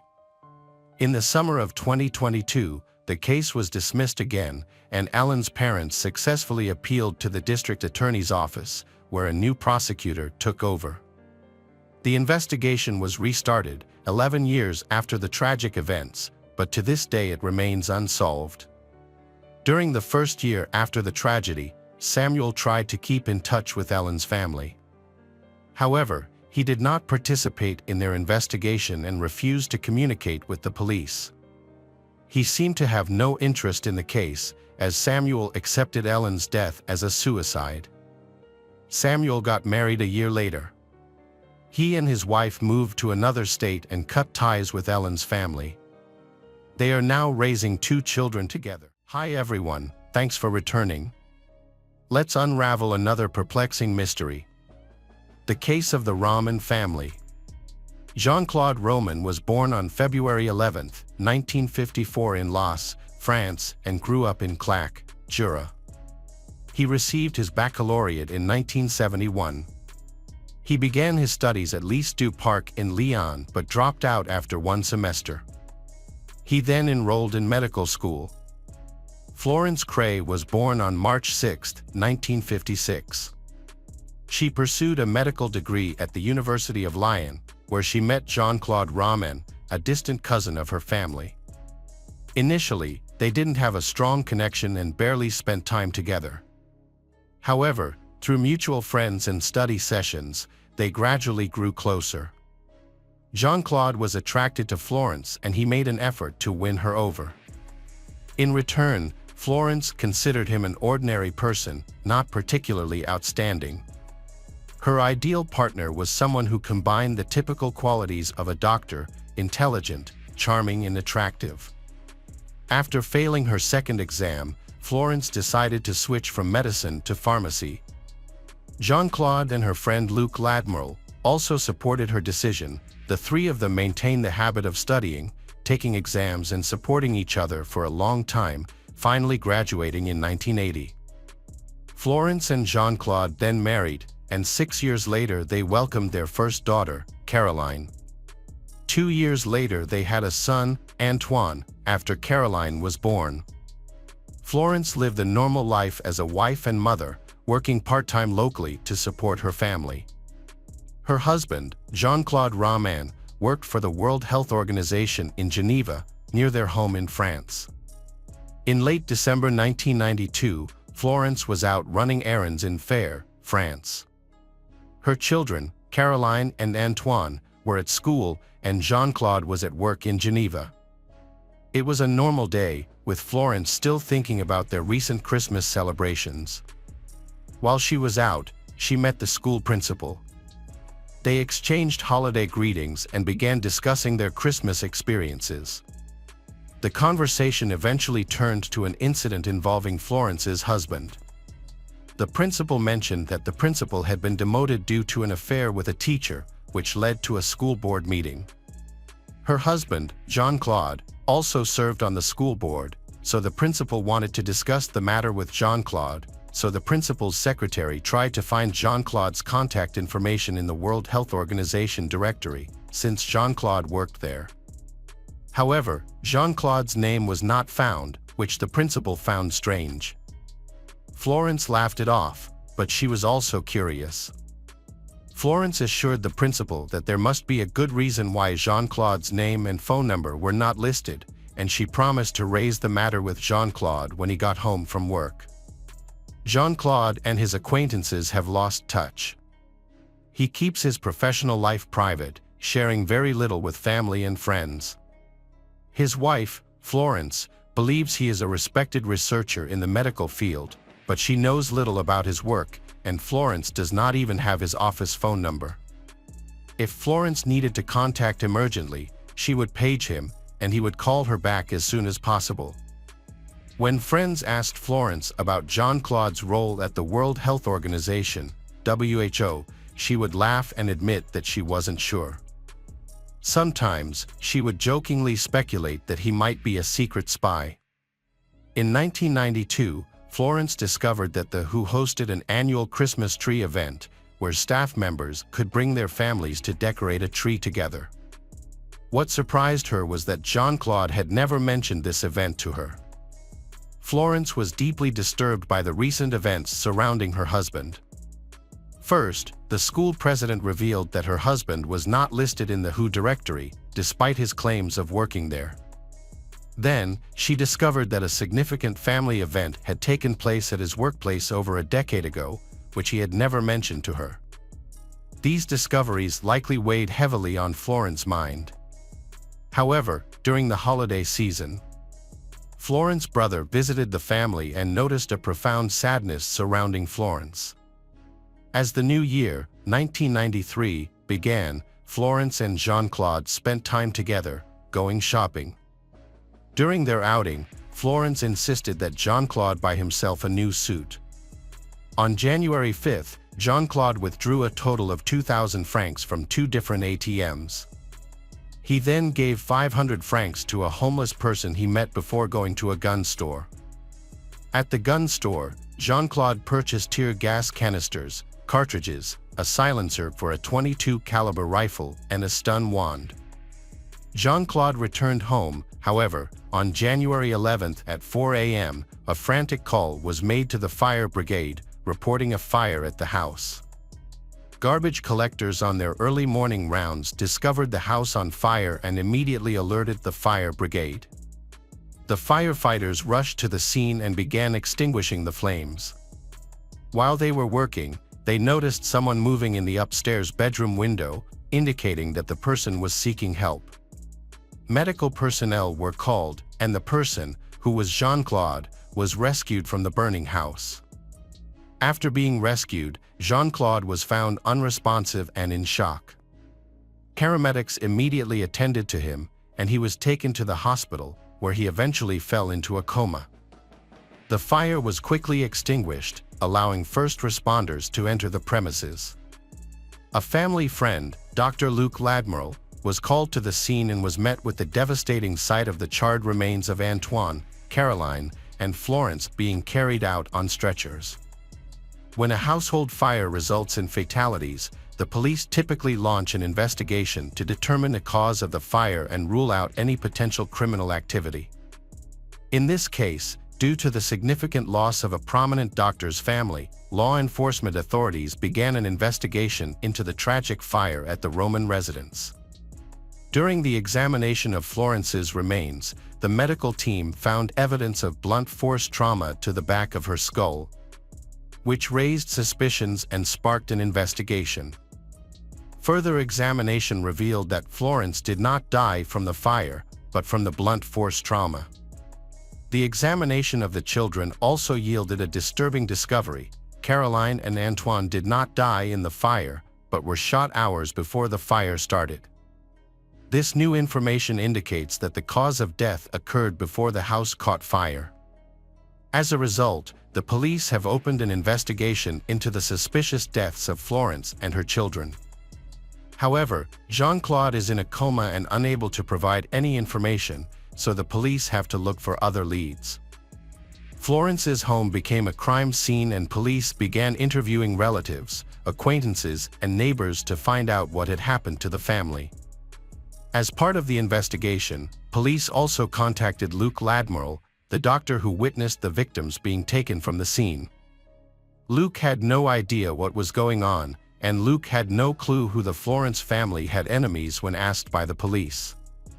Luc still couldn't think of anyone who might want to harm them. However, Luc was asked to come in for questioning again a few days later. During this questioning, the police asked Luc about the family's relationships and any recent events that might have led to the fire. After a thorough questioning, the police still couldn't find any reason to believe that the family had any enemies or that anything unusual had happened before the fire. The investigation then turned to Jean-Claude, and what they discovered was horrifying. Jean-Claude had never actually worked for the World Health Organization, nor had he ever lectured at the University of Dijon. In fact, he wasn't even a qualified doctor. Luc is initially skeptical, but as he thinks back to his time studying with Jean-Claude, he begins to realize that something is wrong. Luc recalls a specific incident from his second year when Jean-Claude was absent from an exam, and Luc visited Jean-Claude at home and found him unwell, with clammy skin, a pale complexion, and dark circles under his eyes. Jean-Claude confided in Luc that he was battling lymphoma, a cancer that had been under control but worsened by the stress of the exam. Luc promised to keep this a secret, especially from Florence, as Jean-Claude had asked him to. The police were unable to obtain any significant information from Luc, so they decided to wait for the results of the forensic tests on the victims. The police noticed several unusual things about the house. All the doors were locked from the inside, indicating that no one had broken in. At first, the main theory was that the fire was an accident. However, the condition of the bodies made them consider other possibilities. The findings pointed to a more complex and sinister scenario, therefore, it was necessary to interrogate Jean-Claude. Since Jean-Claude had been in a coma for several weeks, the police made him their prime suspect and conducted a full investigation during that time. After verifying with the university, it was found that Jean-Claude had spent 12 years studying, passing his first-year exams but failing those in the second year. Since there were no restrictions on re-enrollment, Jean-Claude kept signing up for the second year, attending classes and studying medical texts for over a decade. What was puzzling was that he never managed to pass the second-year exam. Jean-Claude's uncle went to his parents' house to break the tragic news. When Jean-Claude's uncle entered the house, he found the bodies of Jean-Claude's mother and father dead, both shot with the same gun used to kill Antoine and Caroline. An autopsy confirmed that the gun was the same, and the estimated time of death suggested that the murders were related. The situation becomes even more mysterious after the tragedies become public. The police receive an anonymous call from a woman. She is reluctant to get involved in the investigation but has important information to share. She reveals that she had a romantic relationship with Jean-Claude after meeting him in Paris. She was also told that he was a researcher at the World Health Organization. The woman was misled into believing that Jean-Claude was involved in and funding major research projects. He also presented himself as having a significant position in Geneva's banks, making them seem very attractive. Jean-Claude convinced her to invest in a Swiss bank by offering an unusually high 18% interest rate. The woman eventually agreed to give Jean-Claude 990,000 francs to invest, expecting to receive her returns after 3 months. As the deadline approached in early January, she reminded Jean-Claude of their agreement, stressing that she urgently needed the funds to support herself and her family. After negotiating, Jean-Claude invited the woman to dinner with a well-known politician, which sparked her interest in recovering her investment. On the agreed day, Jean-Claude picked her up in Paris, and they began their journey. However, as night fell, they found themselves lost on the road. Jean-Claude suddenly stopped the car and attacked the woman with tear gas, a stun wand, and a cable in an attempt to subdue her. Despite being caught off guard, the woman fought back fiercely and managed to escape the vehicle. Jean-Claude chased after her but stopped when she begged for mercy. After his plan failed, Jean-Claude begged for forgiveness and used a familiar excuse with the woman, claiming that his lymphoma was acting up, causing his erratic behavior. The woman agreed not to talk about the incident. As the police looked into Jean-Claude, they began to see him as a con man and a manipulator. When Jean-Claude awoke from his coma, he was immediately approached by the police, who wanted him to confess, but Jean-Claude chose to remain silent. With a blank expression, he stared into space, reluctant to speak when the police asked him about the events of January 9th, the fire, the shooting of Antoine and Caroline, Florence's serious injuries, and the discovery of his dead parents. Despite repeated questioning, Jean-Claude revealed nothing. The truth about Jean-Claude's life was finally revealed to the police. That's when he decided to break his silence. The reasons for this sudden change are still unclear, but it marked the beginning of him speaking out.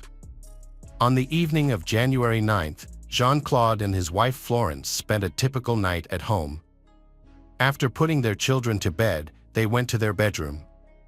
However, Jean-Claude's memories of that night are unclear until he recalls a disturbing scene, finding his wife lying in a pool of blood on their bed, with a bloodied rolling pin in his hand.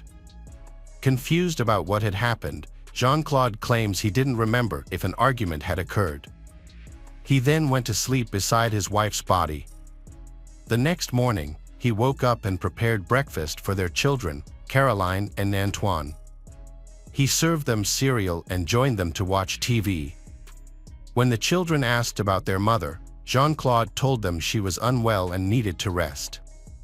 After breakfast, Jean-Claude urged Caroline to go upstairs to her bedroom. Jean-Claude then took out a .22 caliber rifle, equipped with a silencer, and shot his 7-year-old daughter Caroline in the back of the head, killing her. His son Antoine also met a similar tragic end. After the shootings, Jean-Claude left the house and went about his daily routine, appearing normal to those around him. He bought newspapers and watched television at home.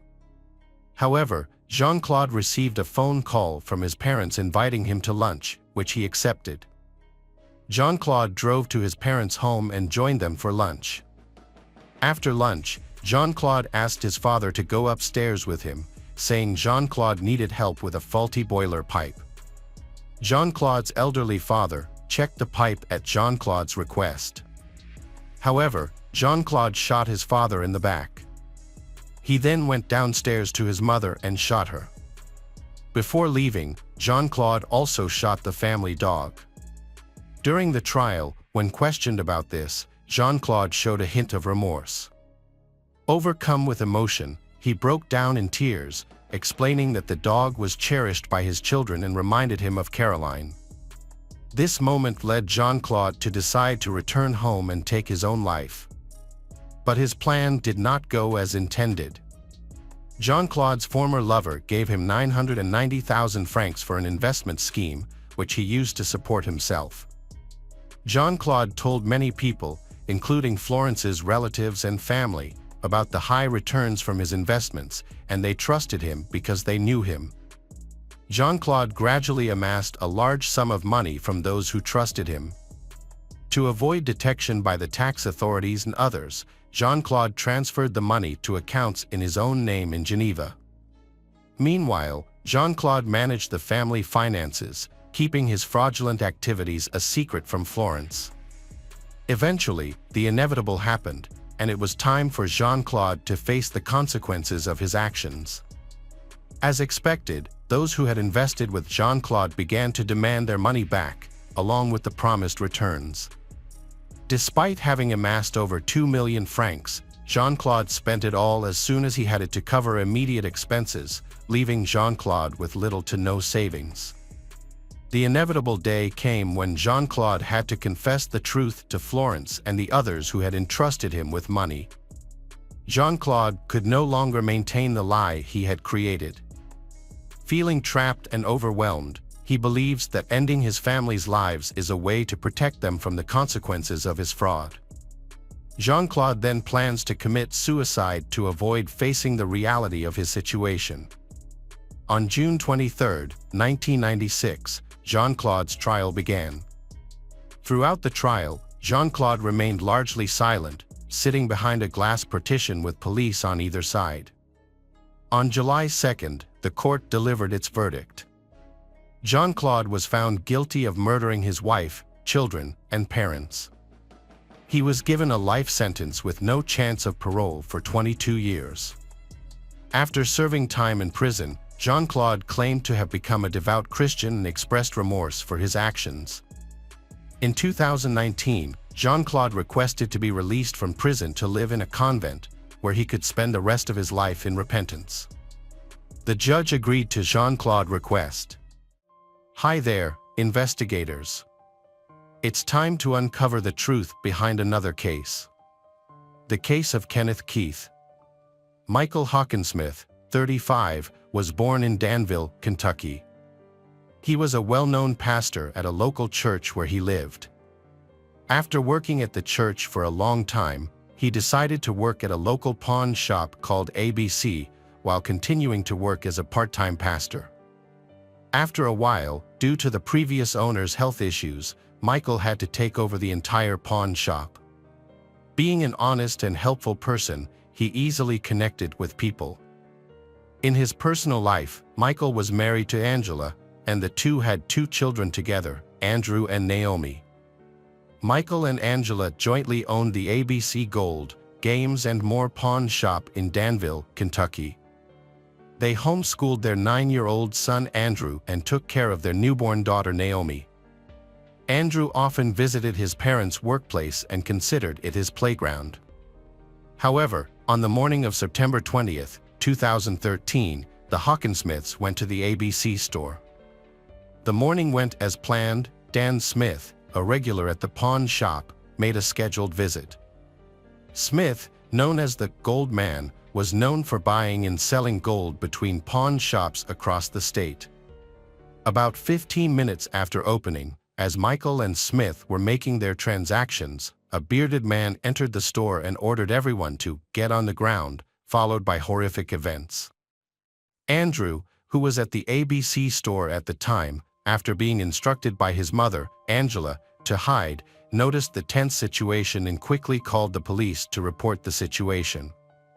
6 minutes after the alarm call, the police arrived at the scene of the murder. When they entered the building, they found a large trail of blood that led them to Michael Hawkinsmith. They then found his wife, Angela, 38, and another victim, Dan Smith, 60, a broker, on the other side of the counter. All 3 victims had suffered serious injuries from gunshot wounds to the head and torso. Police later found Andrew, 9, and Naomi, 14 months, hiding in a closet. Andrew and Naomi had been through unimaginable horror and were orphaned, having lost both their parents. When examining the crime scene, police found 14 spent shell casings and 3 intact bullets, along with a briefcase belonging to Dan Smith. Remarkably, the victims' personal belongings and all the cash in the cash register were untouched, suggesting that robbery was not the motive. The case was complicated by the lack of surveillance cameras at the pawn shop. Therefore, police had to search for potential witnesses.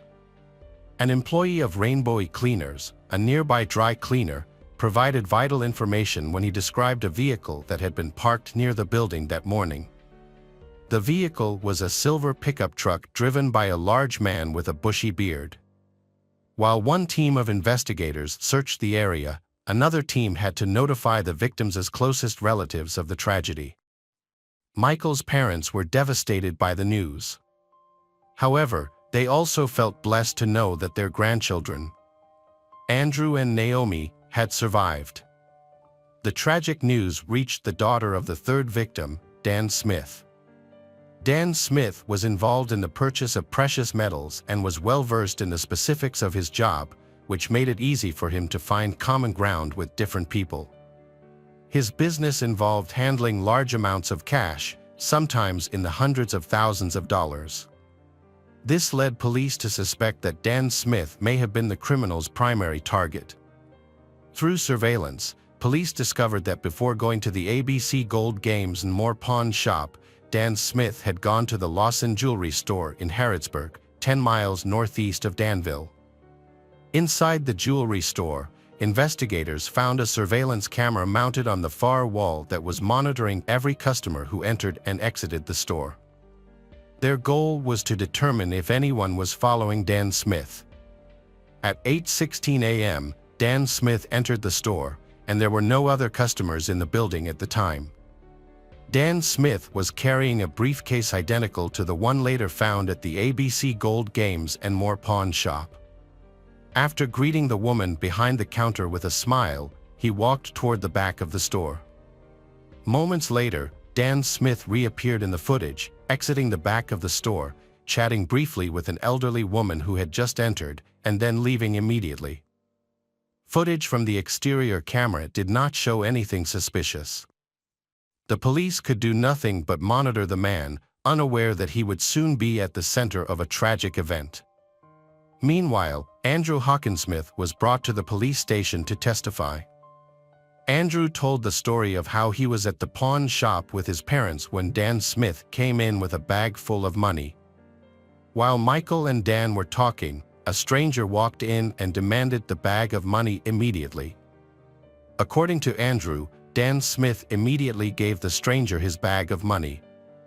Andrew said that his father asked the man to stop, but the man also shot his father with a handgun similar to the one Andrew often played with. After that, his mother instructed him to take his younger sister, Naomi, to the back of the store and hide in the closet. Andrew picked up his sister and hid. At that moment, the criminal pointed the gun at Angela. The 9-year-old boy thought the reason the stranger did this might be because of the money. The boy described the stranger as a very tall man with a fake-looking blonde beard, which matched the description given by a witness from Rainbow Cleaners. In investigating the case, police thoroughly investigated the business run by the Hawkinsmith family. They discovered that the ABC Gold Games and More pawn shop had a different owner, Steve Devine. Although he usually attended Friday transactions with Dan Smith, he was absent on the morning of September 20th. This information raised concerns, making determining his whereabouts a top priority.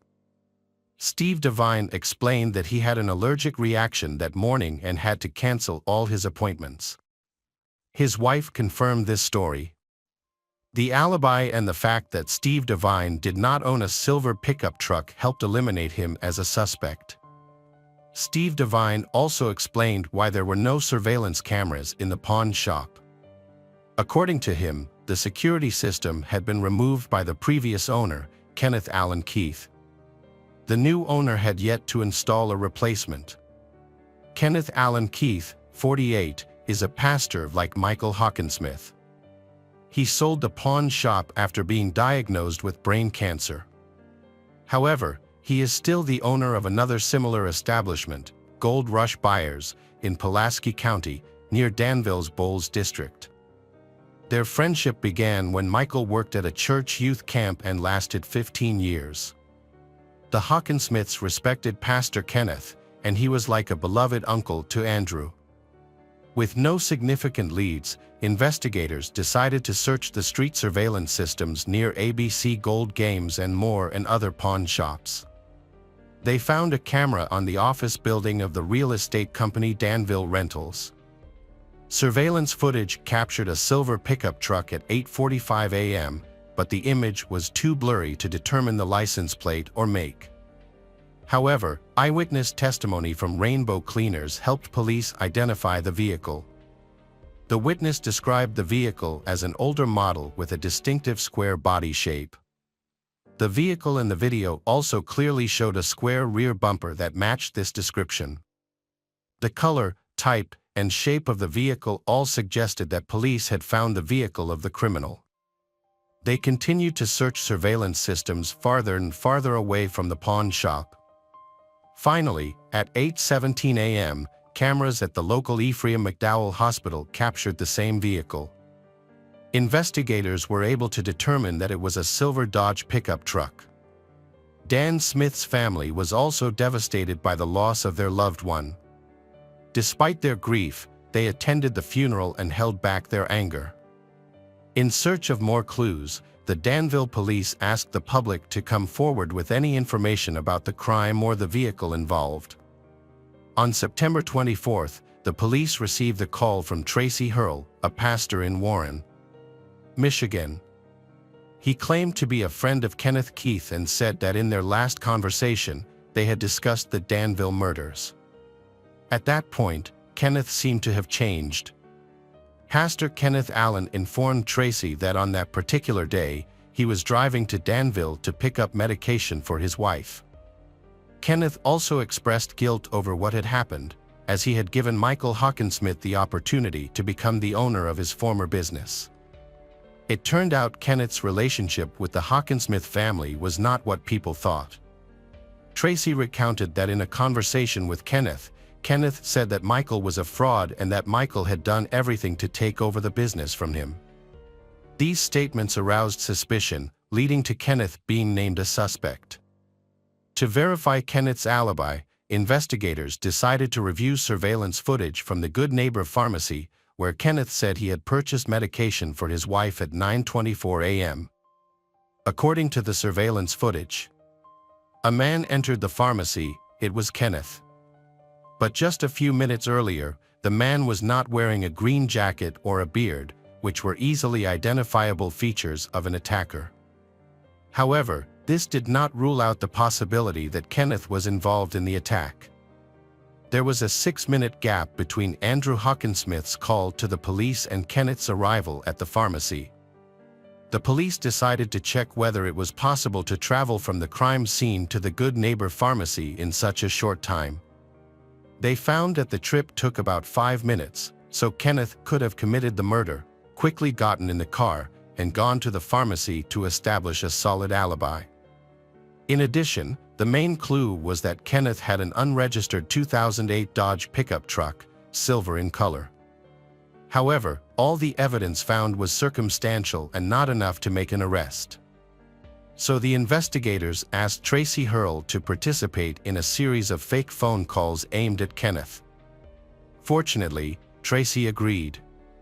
During these calls, Kenneth finally revealed his true feelings towards the Hawkinsmith family. Everyone had been waiting for this to happen. Kenneth began discussing details of the case that had not been made public. Kenneth said that he was in Danville, but he was at the pharmacy. Kenneth confirmed that he was standing in the pharmacy while all this was happening. Kenneth then explained that he had left Danville and returned to Somerset. He then drove to the car wash to prepare for a planned family vacation. At 10:50 a.m., Kenneth was seen on camera walking down the hallway to the cash register with a noticeable smile. Exterior camera footage covering the parking lot showed Pastor Kenneth leaving the car wash in the same silver Dodge at 11:25 a.m., matching all previous images captured by various surveillance systems in Danville. At that point, they had enough evidence to arrest Kenneth.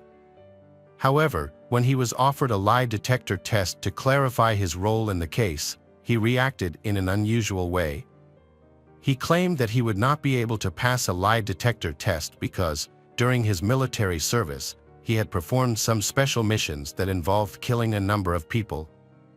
Investigators then executed a search warrant at Kenneth Allen Keith's pawn shop and discovered some important evidence. They found a fake beard and a significant amount of cash without any legal explanation as to how he had obtained it. In particular, they also found bundles of money wrapped in a ribbon with the name of the bank that issued them, indicating that Dan Smith was a customer. Further investigation revealed that the money found in Keith's pawn shop had recently been withdrawn from the account of a deceased broker. This raised suspicions about Keith's involvement in the case. In addition, investigators also found several .22 caliber shell casings in Keith's pawn shop. After ballistic analysis, they discovered that these casings had been fired from the same type of weapon used to shoot Andrew and Naomi's parents. Kenneth Allen Keith was charged with 3 counts of first-degree murder and robbery.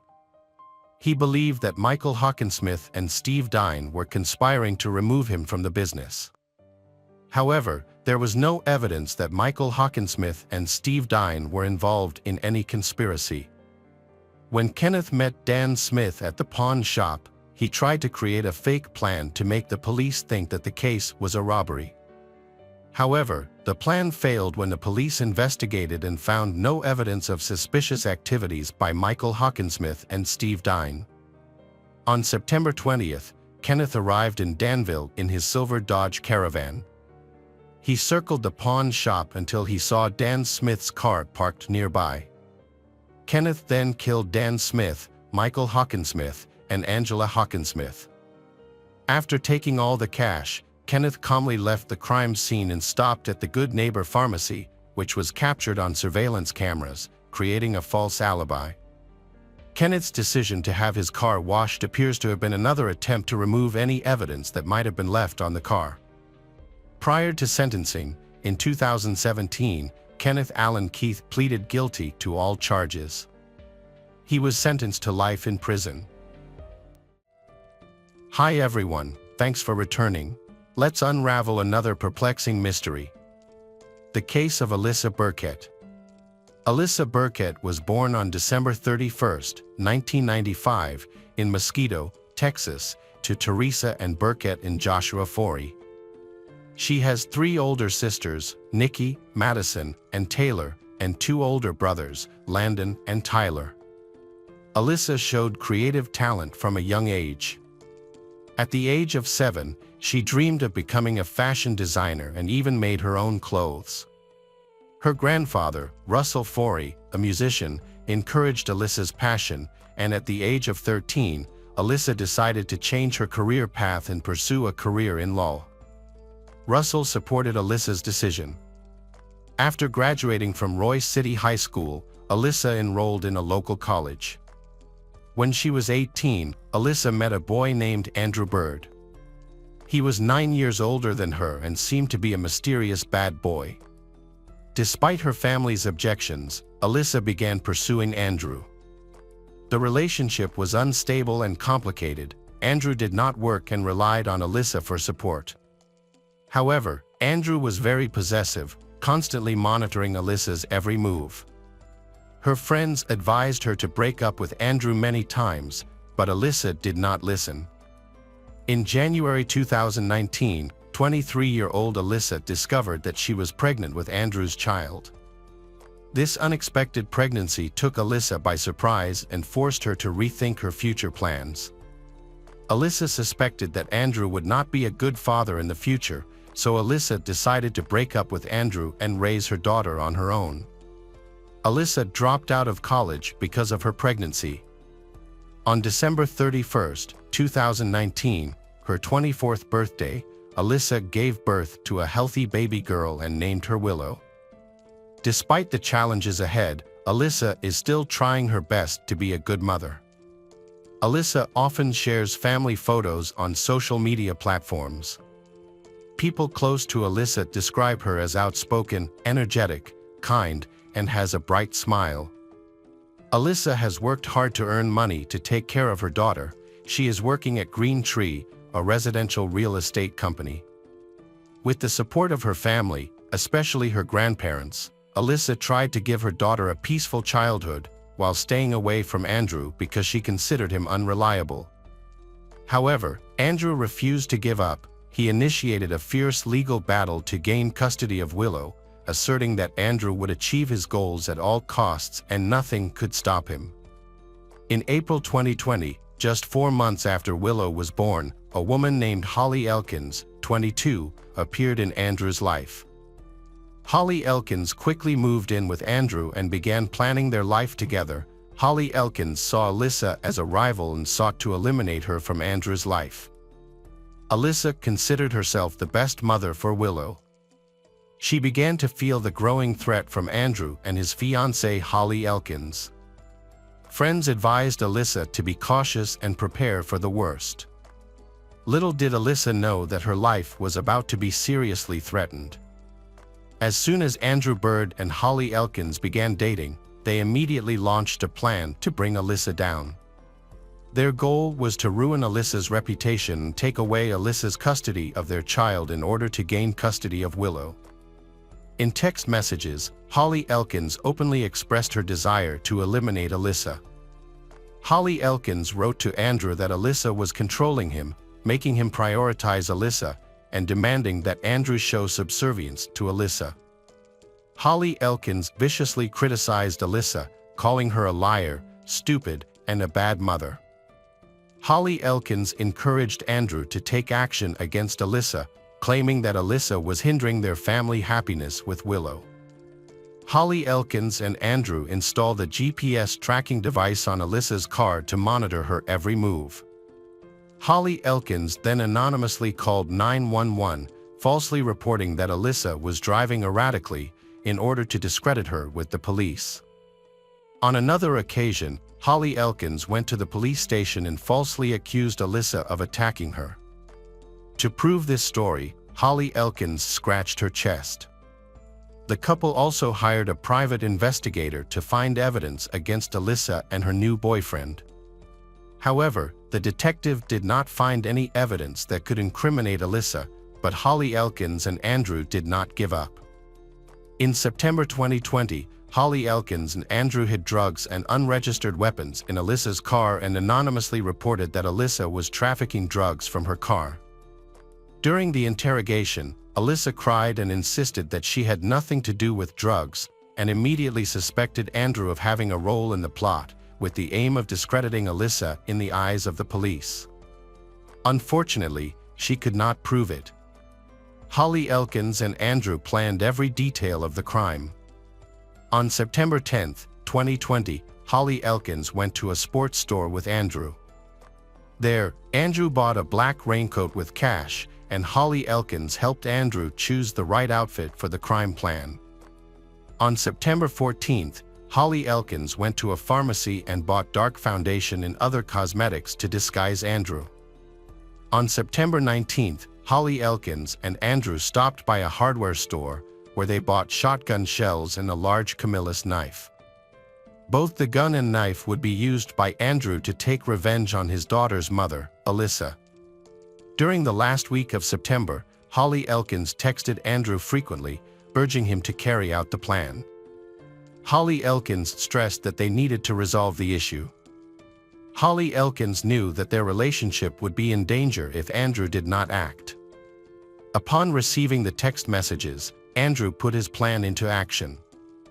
The search history on Andrew's phone showed that he had begun researching how to remove gunpowder residue from his hands after shooting, indicating that Andrew did not want to leave any traces.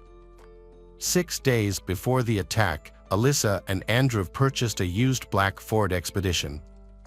Andrew told the seller that he would use the car to supervise a school project. On the morning of October 2nd, Andrew disguised himself as another man. Andrew wore a black raincoat and parked his Ford Expedition SUV near Alyssa's home. Through text messages provided by Holly Elkins, Andrew learned Alyssa's daily routine and determined where Andrew could find Alyssa. On the morning of October 2nd, 2020, Alyssa dropped off her 1-year-old daughter, Willow, at her grandmother's house while she was on her way to work at Green Tree Home Management in Carrollton, as she did every day. Alyssa parked her car in front of the office around 9 a.m. and was about to enter the house when a black SUV sped toward her car. Andrew, dressed in a black hoodie, wearing a mask and holding a handgun, attacked Alyssa. She had no chance to react before he approached her and shot her in the head through the window. Alyssa dropped to the steering wheel, her face and hair covered in blood. Despite her serious injuries, Alyssa still had enough strength to open the car door and tried to crawl toward the office door. Alyssa was trying to call for help, but her body was weak and covered in blood. Despite the critical situation, Alyssa showed incredible willpower in her final moments. Andrew quickly returned when he saw movement. He pulled a large hunting knife from his coat and attacked Alyssa, who was on the ground. Andrew grabbed Alyssa's hair and brutally stabbed her multiple times in the neck, chest, and abdomen, totaling at least 13 wounds.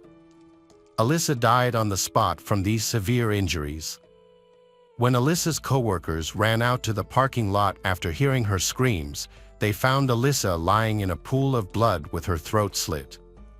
They attempted to revive Alyssa using CPR but were unsuccessful. By this time, Andrew had escaped in his black SUV, leaving the bloody weapon at the scene. Witnesses described the attacker as a tall, muscular man dressed all in black with a mask or hood. Many people mistook him for an African American at the time of the attack.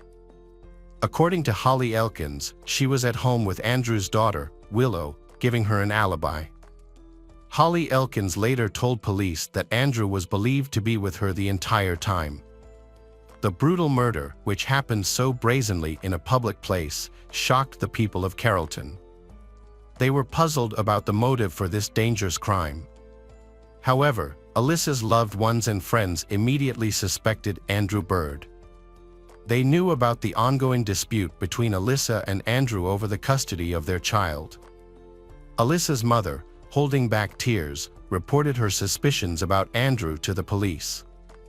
She shared with the police about Andrew's threats and harassment of Alyssa, as well as the long legal battle for custody of her granddaughter. According to her, Andrew had repeatedly stated that Alyssa would not be allowed to raise their daughter Willow. The investigation into Alyssa Burkett's murder was launched. At first, Alyssa's colleagues provided details about the attacker's appearance. This man, despite wearing a mask, was tall, muscular, appeared to be muscular, and some even thought he was African American.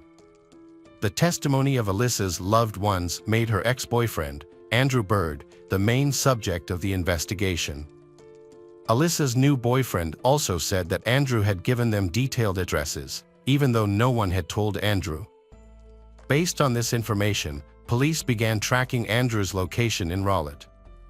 Not long after, they saw Andrew, along with his daughter Willow, packing up to leave for an extended period of time. When Andrew got into the car, the police stopped and searched the unmarked car. During the search, they found men's boots cut into pieces and soaked in drugs. Police discovered items related to camouflage makeup, napkins with makeup on them. When police searched Andrew's home, they found a lot of evidence. They discovered the pin for a GPS tracking device that Andrew had attached to Alyssa and her new boyfriend's car. Police also found an automatic silencer for a handgun and a cache of weapons. And police also found the phone that Andrew used when he called the police to report the discovery of drugs in Alyssa's car.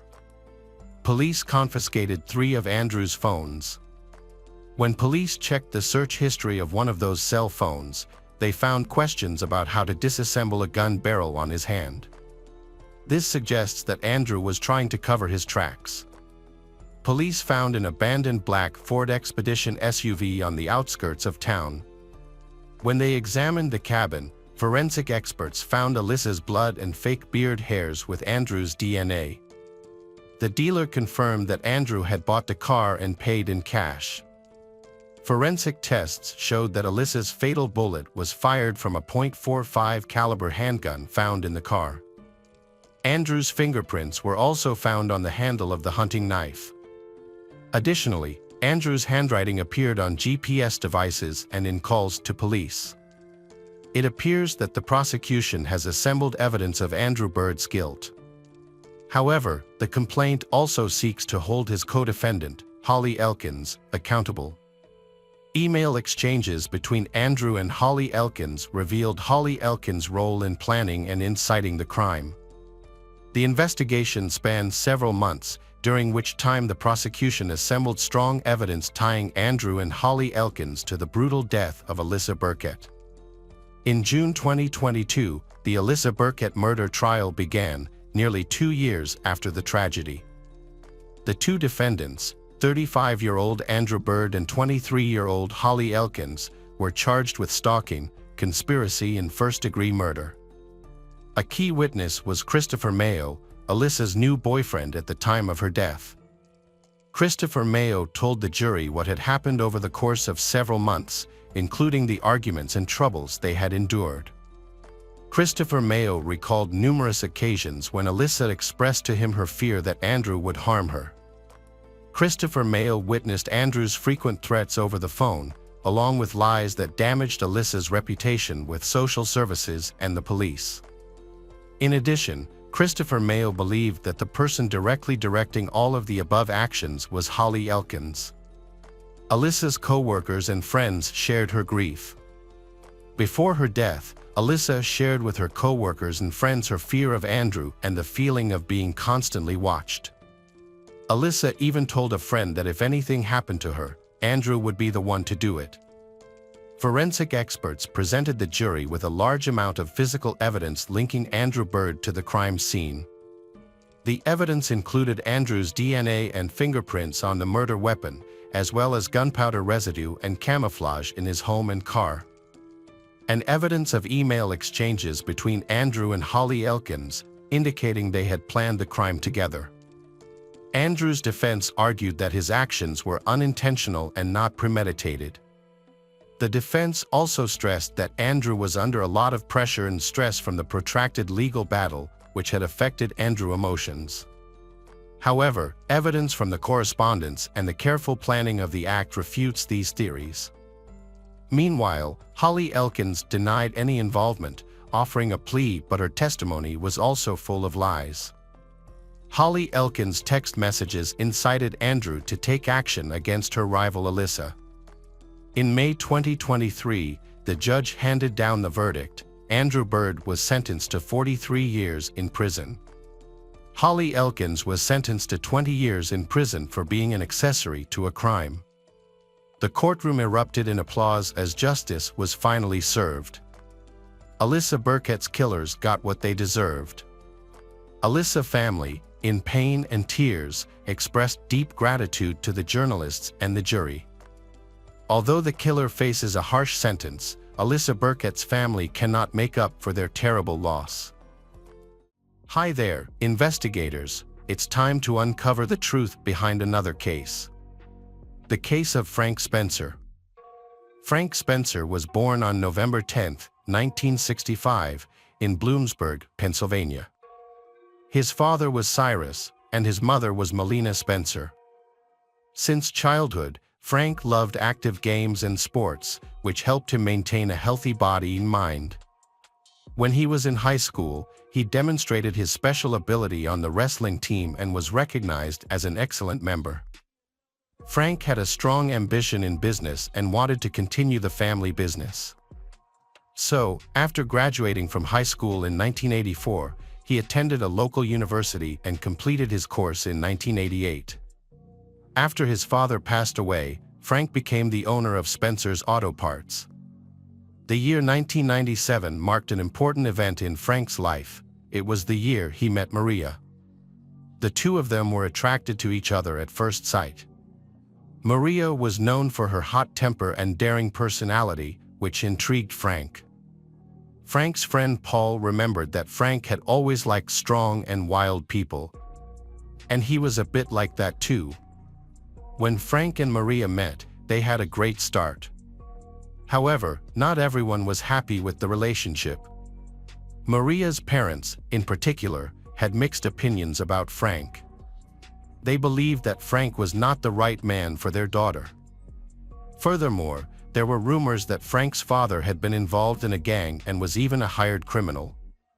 Maria's father did not have a good impression of Frank. He even tried to prevent their marriage for a while. Frank's family was also not happy with Frank's choice. So, Frank and Maria decided to run away and rent a separate apartment to get away from their families. After a while, Frank's family and Maria's family were forced to accept their relationship. Family life gradually returned to normal.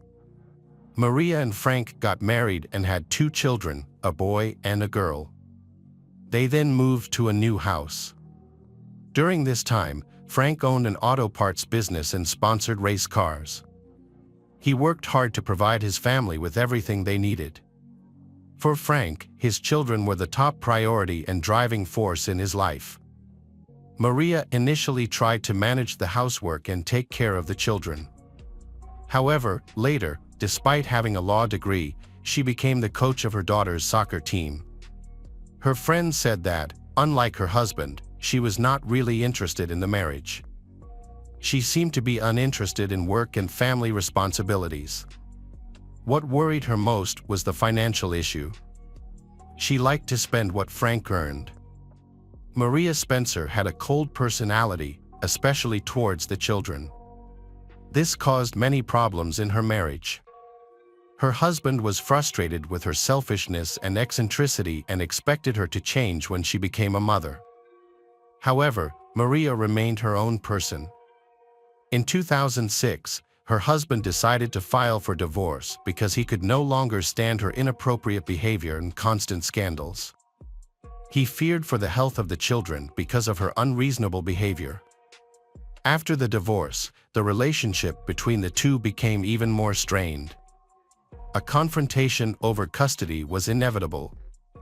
Maria wanted to keep the children with her, but her husband did not trust her and believed that she could not take good care of them. However, not everyone agreed with her husband's views. For example, her husband's friend, Ron, believed that both parents were necessary for the children to develop normally. Frank's friend advised him to negotiate with Maria for custody of the children. However, Frank thought he knew better than his friends and continued to demand sole custody. Maria did the same. She also hoped to receive a substantial amount of child support. The conflict between Frank and Maria worsened over time. On several occasions, due to Maria's erratic behavior, Frank had to call the police for help. Maria repeatedly attacked Frank and the children, but not everyone believed this. In 2008, an incident occurred that confirmed Frank's accusations. After a fight with Maria near their children's school, Maria was arrested. The problem stemmed from Maria wanting to pick up her daughter. But Frank's relatives prevented her. The reason was that the two had made another agreement, but Maria changed her mind at the last minute. After the fight, Maria put the child in the car but forgot to fasten the seatbelt. When the police checked her car, they discovered that Maria's actions could endanger the life and health of the child. As a result, Maria got into trouble with the law. She was charged with disorderly conduct and child endangerment. In addition, Frank also accused Maria of stalking him, claiming that she had stalked him on multiple occasions. For this reason, Maria faced an additional charge. Maria could not be convicted of endangering the life of the child because the prosecution could not prove it. Therefore, the authorities decided to drop the charge in exchange for Maria's admission of guilt for disorderly conduct and stalking. Maria agreed and was fined $600. However, this event did not make Maria reconsider her behavior. Instead, she continued to act negatively. Frank's acquaintances and relatives increasingly heard complaints from him about Maria threatening and stalking him. Some of Maria's co-workers also said that she repeatedly mentioned that she hated Frank and was willing to harm him. For this reason, one of her co-workers nicknamed her Black Widow. Frank tried to stay calm and smooth over the rough edges, but Maria wouldn't stop. He kept trying to talk to her, but she wouldn't listen. Frank started recording every conflict so that he would have evidence in case something bad happened. He just wanted to live and work in peace, but Maria took it too far. In 2009, Frank tried to stay positive and eventually met a woman named Julie. However, Maria soon learned about his new relationship. According to Maria, she didn't care that Frank was dating Julie, but what bothered her was that Frank gave Julie access to the children. However, Frank thought that Maria was extremely jealous, and that was the cause of all the trouble. Maria then became very angry. In February 2009, she sent a voice message to Julie, warning her not to go near the children. However, the situation worsened when Maria's father was released from prison after serving 5 years for fraud. His reputation was already bad, and for Frank, this meant more trouble, as he knew Maria's father had a fierce temper. Many believed that Maria had inherited her fierce personality from her father. As Frank became pensive and anxious, his colleagues noticed it too. The first incident that happened after Maria's father Anthony was released was a robbery at Frank's office. Important documents that could affect Frank's divorce were stolen. The next day, Maria called Frank and hinted that she had found something interesting. Frank understood that she was referring to the stolen documents and advised her to return them. At the same time, he also reported the incident to the police. However, it was unsuccessful in proving that someone was involved in the incident. The detectives did not find any traces of the perpetrator. However, everyone suspected that Maria and her father were involved in the crime. The police also considered Maria a suspect. In the end, the investigation of the case was stopped. However, thanks to the intervention of the police, Maria returned the stolen documents to the owner. It is likely that these documents did not contain any important information that could be used in court. The situation between Frank and Maria continued to escalate. Frank's patience was at its limit after Maria repeatedly threatened him on social media. This was because Frank's children were still in contact with his new partner, Julie. Julie, on the other hand, remained calm and balanced, enjoying her time with Frank and his children. She tried not to interfere in Frank and Maria's complicated relationship. However, Frank was extremely angry that Maria had neglected her parental responsibilities. The arguments between the two continued until 2010. At that point, Frank sought the intervention of law enforcement. He asked the police to evaluate Maria's behavior. Despite the threats, Maria insisted that it was just her way of communicating and that she meant nothing reprehensible. Again, Maria's guilt could not be proven because her warnings were vague. In January 2010, a fire brought negativity to Frank. In a strange coincidence, before a romantic trip to the Caribbean islands that he had planned, a fire broke out at Frank's mother's house the night before the trip. Fortunately, no one was injured, but all the property was destroyed by fire and smoke. During this fire, witnesses reported seeing a car driven by Maria, accompanied by neighbors and friends, visiting the house at that time. Maria smiled and watched the fire before leaving. After the fire department put out the fire, a dog owned by one of Frank's children was found dead in the fire. Maria's actions crossed the line, forcing the police to investigate the incident.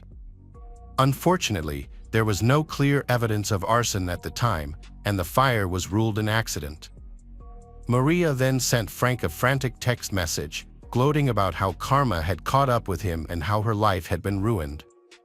She hinted that Frank could face more consequences in the future. Maria also began sending similar messages to Julie, Frank's new partner. When the police failed to act, Maria's aggression escalated. She became so dangerous that she openly threatened Frank and Julie. A few months later, a fire broke out at Julie's house.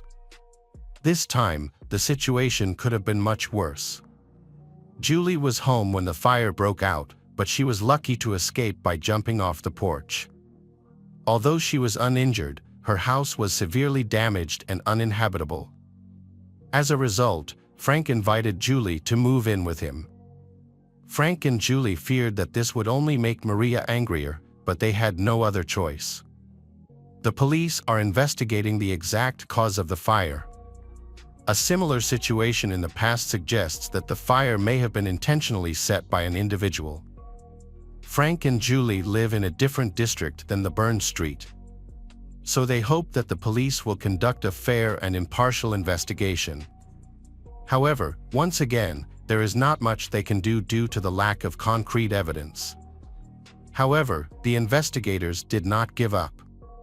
Julie hired private investigators to join the investigation, which pushed the inquiry in a new direction. During the inspection, 2 flares were found on the lawn. One was broken and lying nearby. Investigators also discovered that the fire had spread from the steps leading to the balcony of the house. Finally, after collecting and examining the data, experts determined that the cause of the fire was arson. However, the lack of direct evidence has prevented authorities from identifying the perpetrators. The suspects remain at large and have not been prosecuted for their crimes. The cold summer of 2012 marked a tragic event in the life of the Frank family. In June 2012, Frank and Julie decided to split up, but in reality, it was just a plan to distract Maria. However, this also marked the final farewell of the Frank family. Just a few weeks later, Frank was found dead. On July 3rd, Joe, a close friend of Frank's, decided to visit him because he had not heard from him for a while. Joe and Frank used to take their children out together, and their team was currently in an important series of matches. However, when Frank did not answer the phone, Joe decided to visit him in person. When he arrived at Frank's house, Joe became worried when he saw that the front door was slightly ajar and there were stains near it. His fear was confirmed when he entered the house and saw Frank lying motionless on the floor. Frank's face was serene, as if he had finally found the peace he had been looking for. However, when Joe walked around the body, he saw dried blood in Frank's ear. Without hesitation, Joe called emergency services. As news of the incident spread throughout the county, everyone knew that this was a terrible crime. However, the detectives had to take matters into their own hands to find out who was behind this murder. Investigators discovered many important signs at the crime scene. They found large pools of blood and drag marks on the floor, along with a clear shoe print and bloody gloves in the kitchen. This physical evidence was sent for analysis. The investigation results showed that the bloody shoe print matched the size of the gloves that Maria's father, Anthony, often wore. Furthermore, Maria's DNA was found on the gloves. Since Maria had not lived with the family for over a year, the presence of her DNA on the gloves was unlikely to have happened by accident. All the evidence pointed to the involvement of Anthony and Maria in the case. Both were subsequently arrested. Autopsy results and ballistics analysis revealed that Frank had been shot with 2 different weapons. The first bullet was fired from a .30 caliber sniper rifle as he stood by the front door. Forensic experts found a sniper nest about 115 feet from the house. The bullet went through Frank's arm and chest, causing severe and fatal injuries.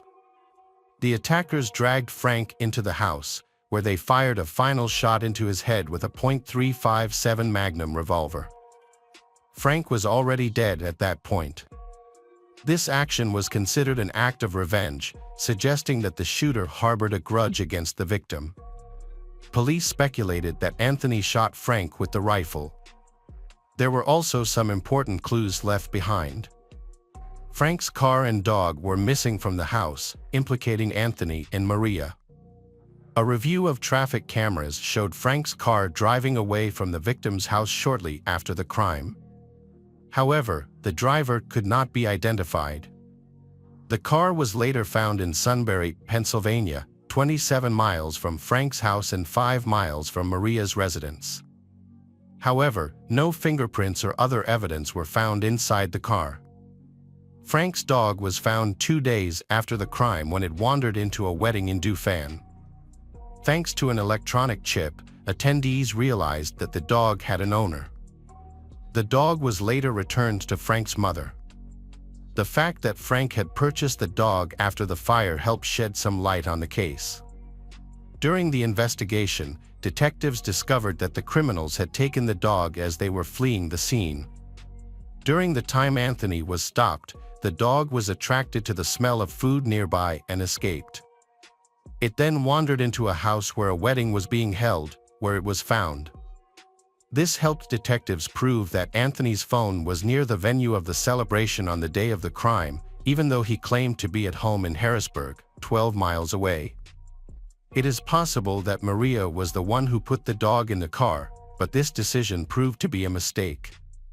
During questioning, Anthony admitted that Frank had asked him for help several times and that he had visited Frank the day before Frank died. This would explain the traces found at the crime scene. However, Anthony could not explain the presence of the pool of blood. His testimony sounded disingenuous. Anthony also confessed that Frank had given him the car to use that same day, apparently to justify his fingerprints at the victim's house. This would indicate that he had been at the crime scene the day before. Searches were conducted at Anthony and Maria's homes to find the murder weapon, but Anthony was a seasoned criminal and knew how to handle weapons. Therefore, neither the rifle nor the pistol was found. Maria also refused to admit her guilt. She assumed that the glove had been accidentally sent to her ex-husband's house, possibly because the children had moved it one day. Eventually, Anthony and Maria were released to go home. However, detectives continued to investigate and collect the evidence needed to solve the case. Meanwhile, Frank's friend Derek Reed tried to talk to Maria at a school football game. During the conversation, Maria confessed that the last thing her husband saw before he died was her face.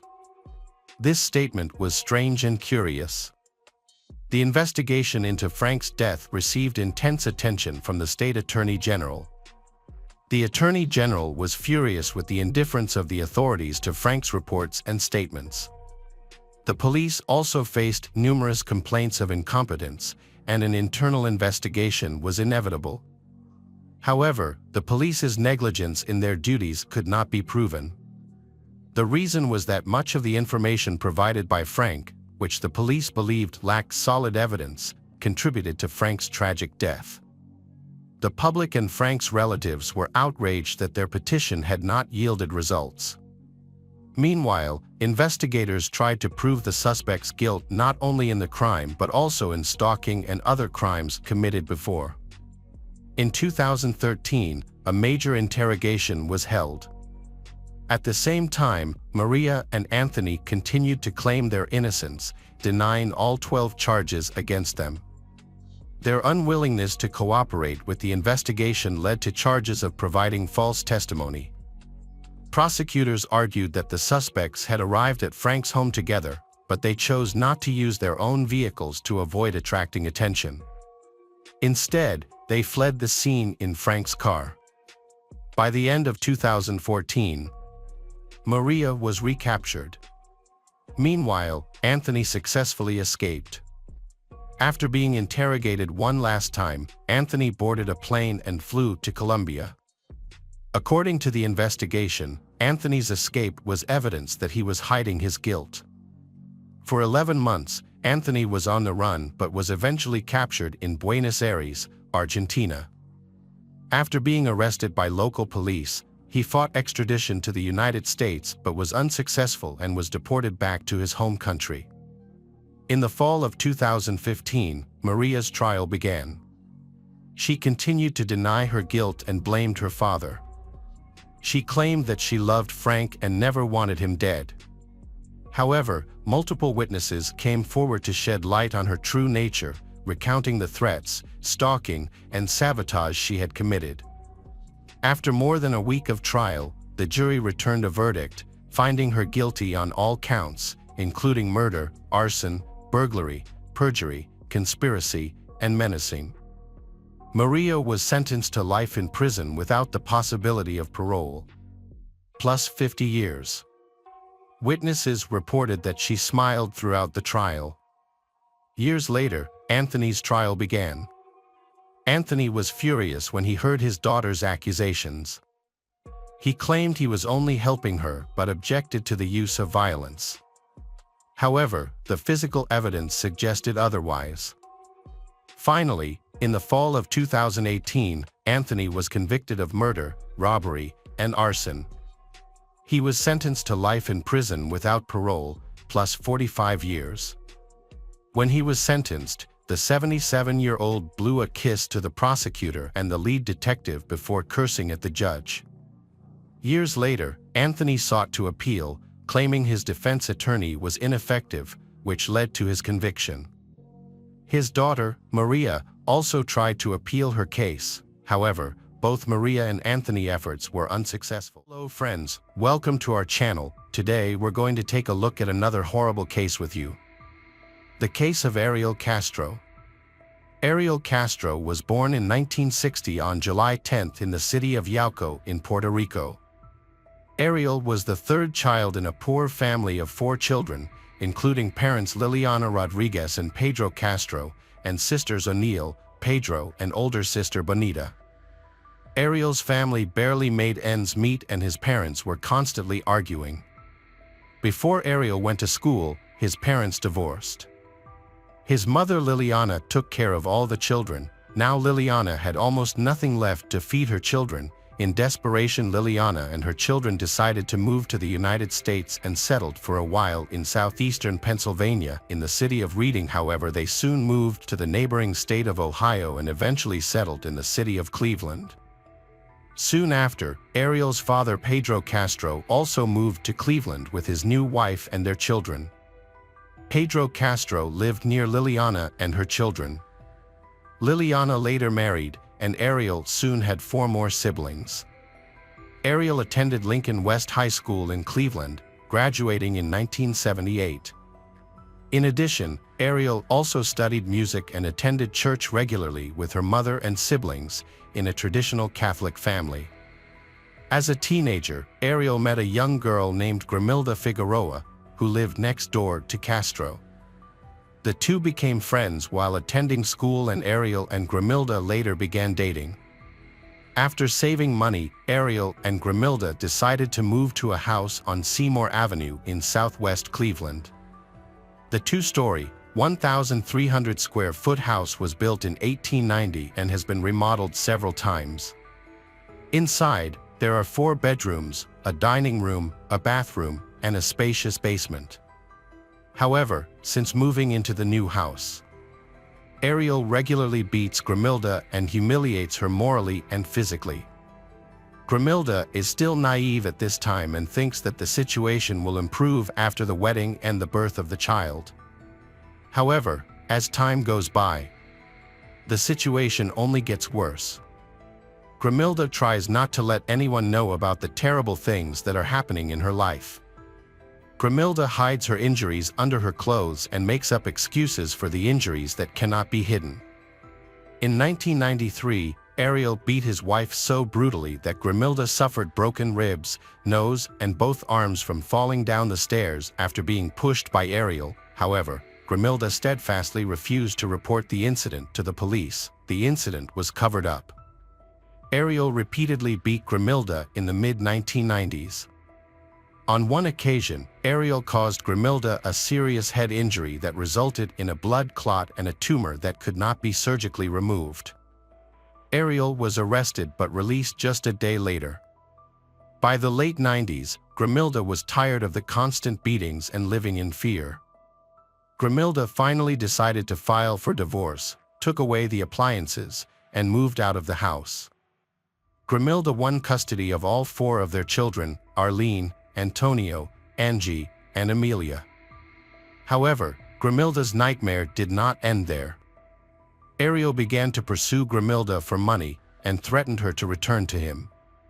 Realizing that Grimilda could not handle it on her own, Grimilda finally decided to report to the police to get a restraining order against Ariel.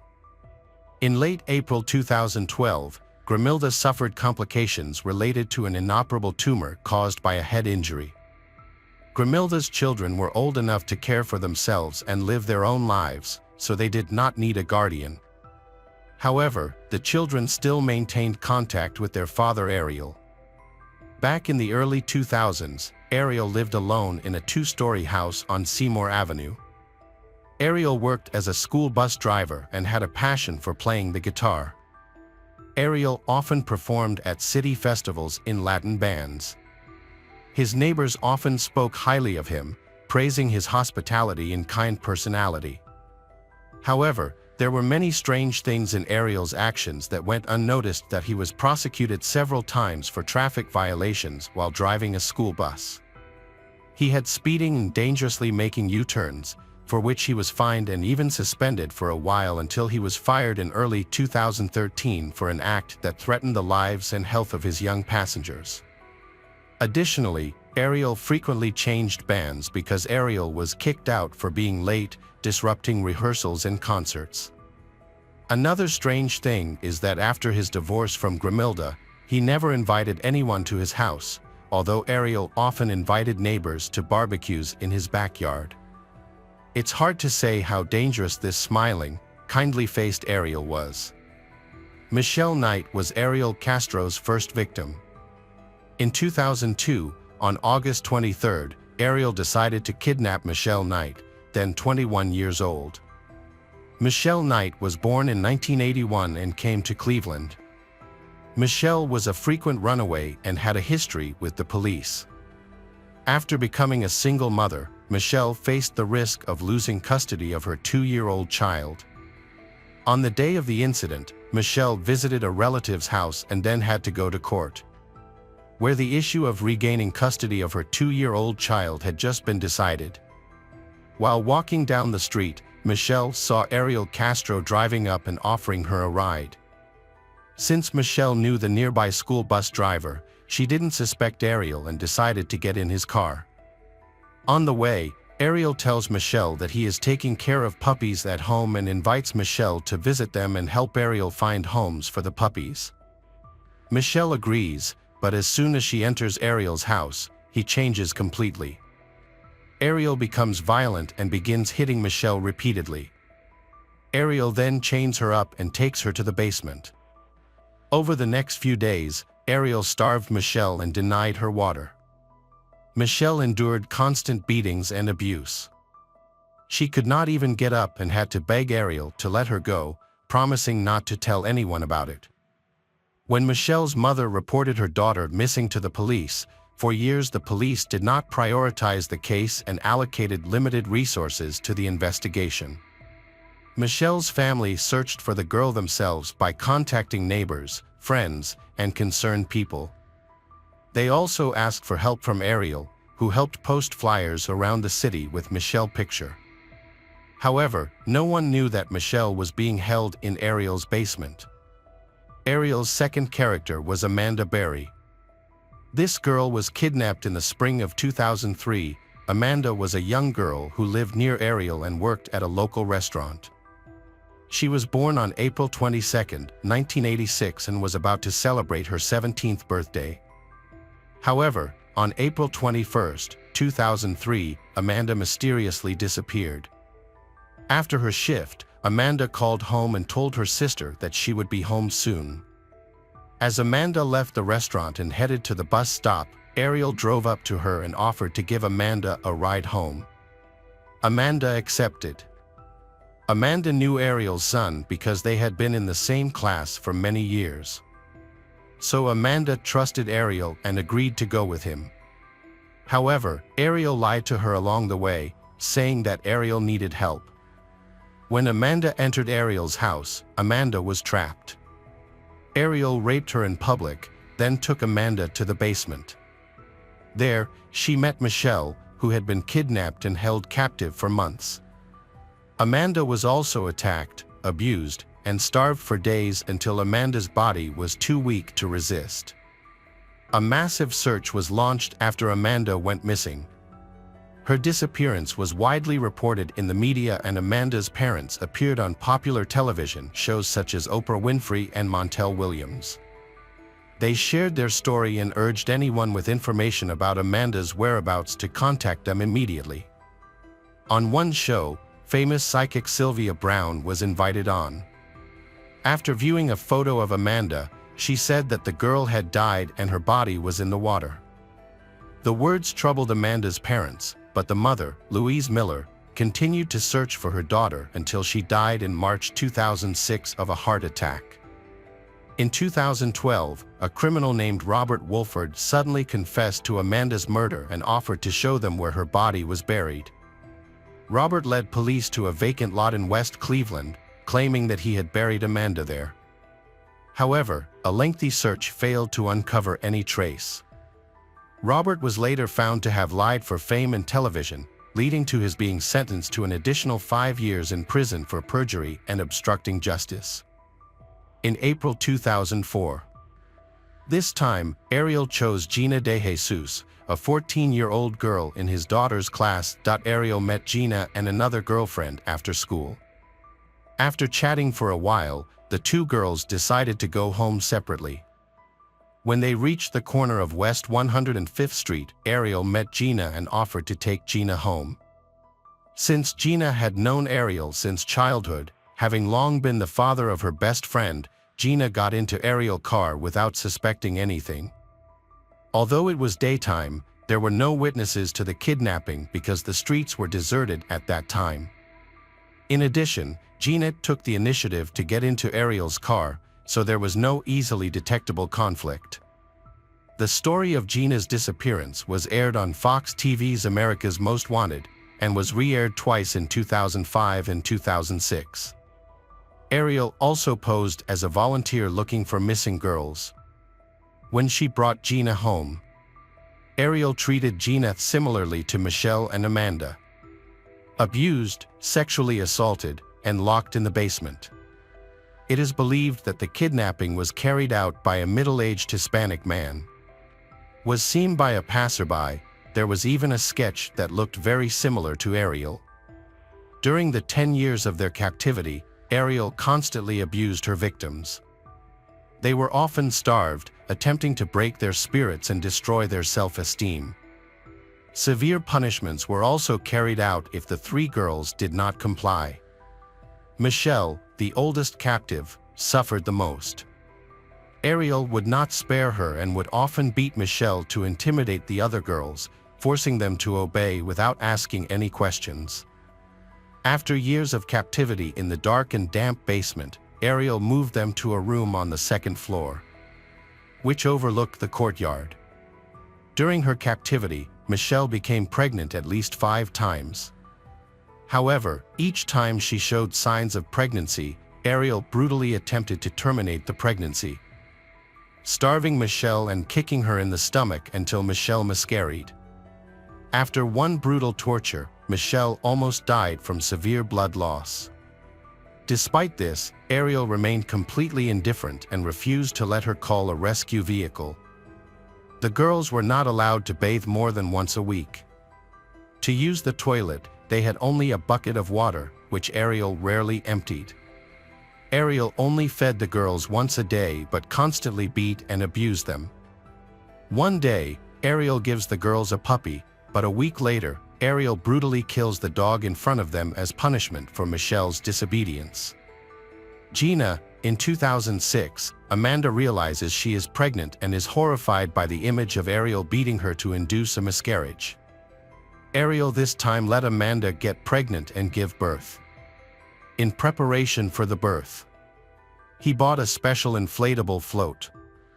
In December 2006, Amanda gave birth to a daughter named Jocelyn. Although the baby was born weak, she was lucky to survive.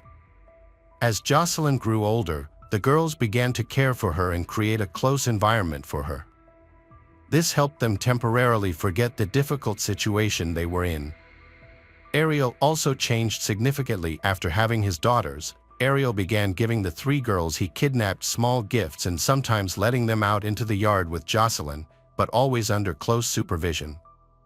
Jocelyn was developing well, speaking clearly, and being taught to read, write, and count by her mother. Outwardly, she appeared healthy, well cared for and well fed.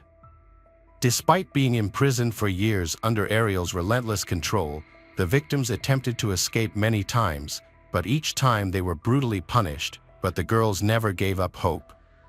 However, on May 6, 2013, Ariel left the house and forgot to lock one of the interior doors. This gave Amanda an opportunity. She left the room and went to the window that looked out onto the street. When Amanda saw a neighbor walking past the house, Amanda began banging and screaming at the window. A man heard a strange noise and stopped, thinking someone needed help. Another neighbor also heard the screams and decided to call emergency services. While waiting for the police to arrive, the men broke the lock on the front door and helped Amanda and her young daughter escape. When the police arrived, Amanda told them that her name was Amanda Berry and that she had been kidnapped 10 years ago. Amanda also said that 2 other kidnapped girls were being held in a house, in other apartments. All 3 were rescued and taken to hospital the same day. Amanda, her younger daughter Jocelyn, and Gina were not in critical condition, but Michelle had suffered severe physical and mental damage from the constant abuse. Michelle lost hearing in one ear and almost lost sight in her left eye. Many of Michelle's bones were bent and would not heal, requiring plastic surgery to restore the shape of her disfigured face. After the trauma and forced abortion, Michelle was unable to have children. When police received a report of 3 missing girls and a baby found in Ariel's home, Ariel Castro was arrested in a McDonald's parking lot just an hour later. Ariel's brothers, O'Neill and Pedro, were also arrested on suspicion of involvement, as they had been frequent visitors to Ariel's home. However, they were quickly released due to lack of evidence linking them to the case, as the victims had confirmed. Ariel was charged with forcible kidnapping, assault, battery, forcible confinement, cruelty, and taking the life of an unborn child. Ariel could have received a common law conviction. However, the prosecution required a death sentence. Ariel agreed to cooperate with the investigation and pleaded guilty. Ariel would recount all the events that took place in his home. In return, he would not be sentenced to death but instead to life in prison. Surprisingly, Ariel recalls in great detail the days of kidnapping the girls and bringing them into his home. Ariel recounted all the torture and abuse he had inflicted on his victims, but blamed the girls for unwittingly agreeing to get into Ariel's car and condemned himself to such a fate. On August 1, 2013, Ariel was sentenced to life in prison without the possibility of parole.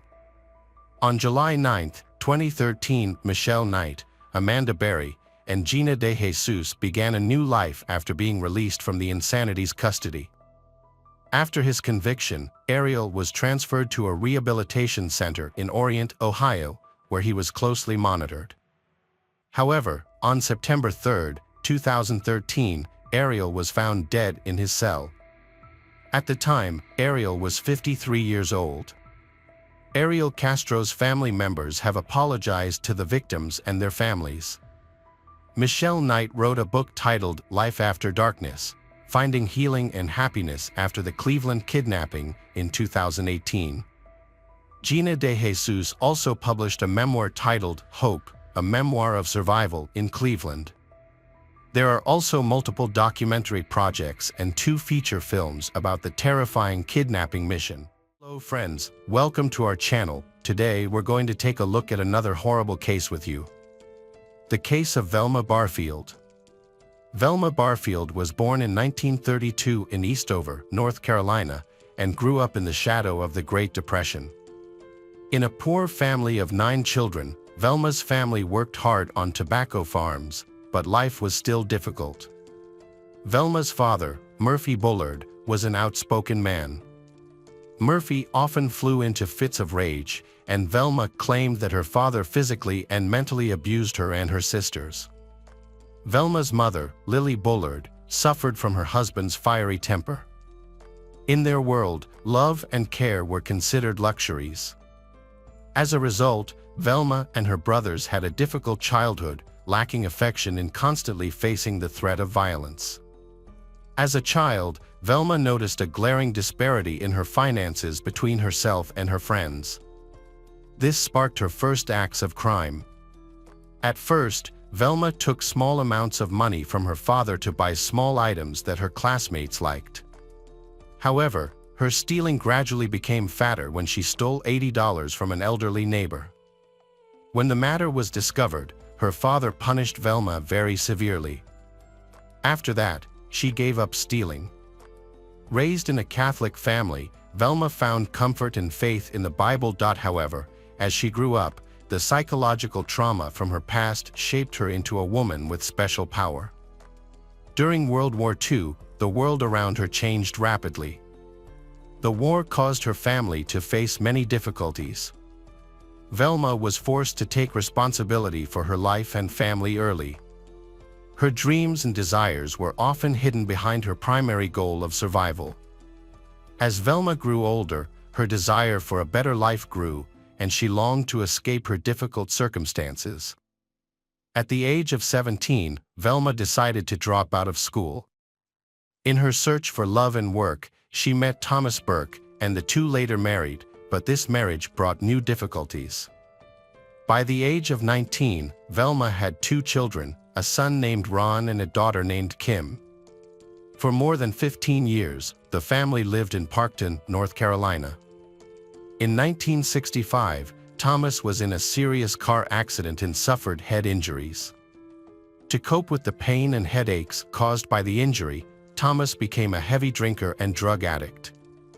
This affected his family, especially Velma, who had experienced past trauma due to her father's alcohol abuse. Velma vowed never to let history repeat itself, but she also faced difficulties in her own life. During this time, Velma faced many pressures, including an unhappy marriage, motherhood, and past patterns. Velma tried to find stability by working at a textile factory, but she soon had to quit to deal with health issues.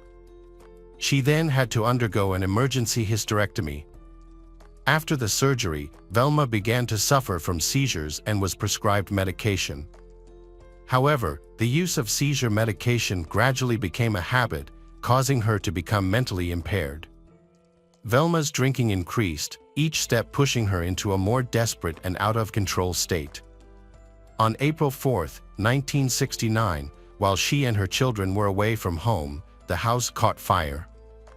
Thomas, who was still in the house, died of smoke inhalation. After the fire, Velma and her children moved in with her parents.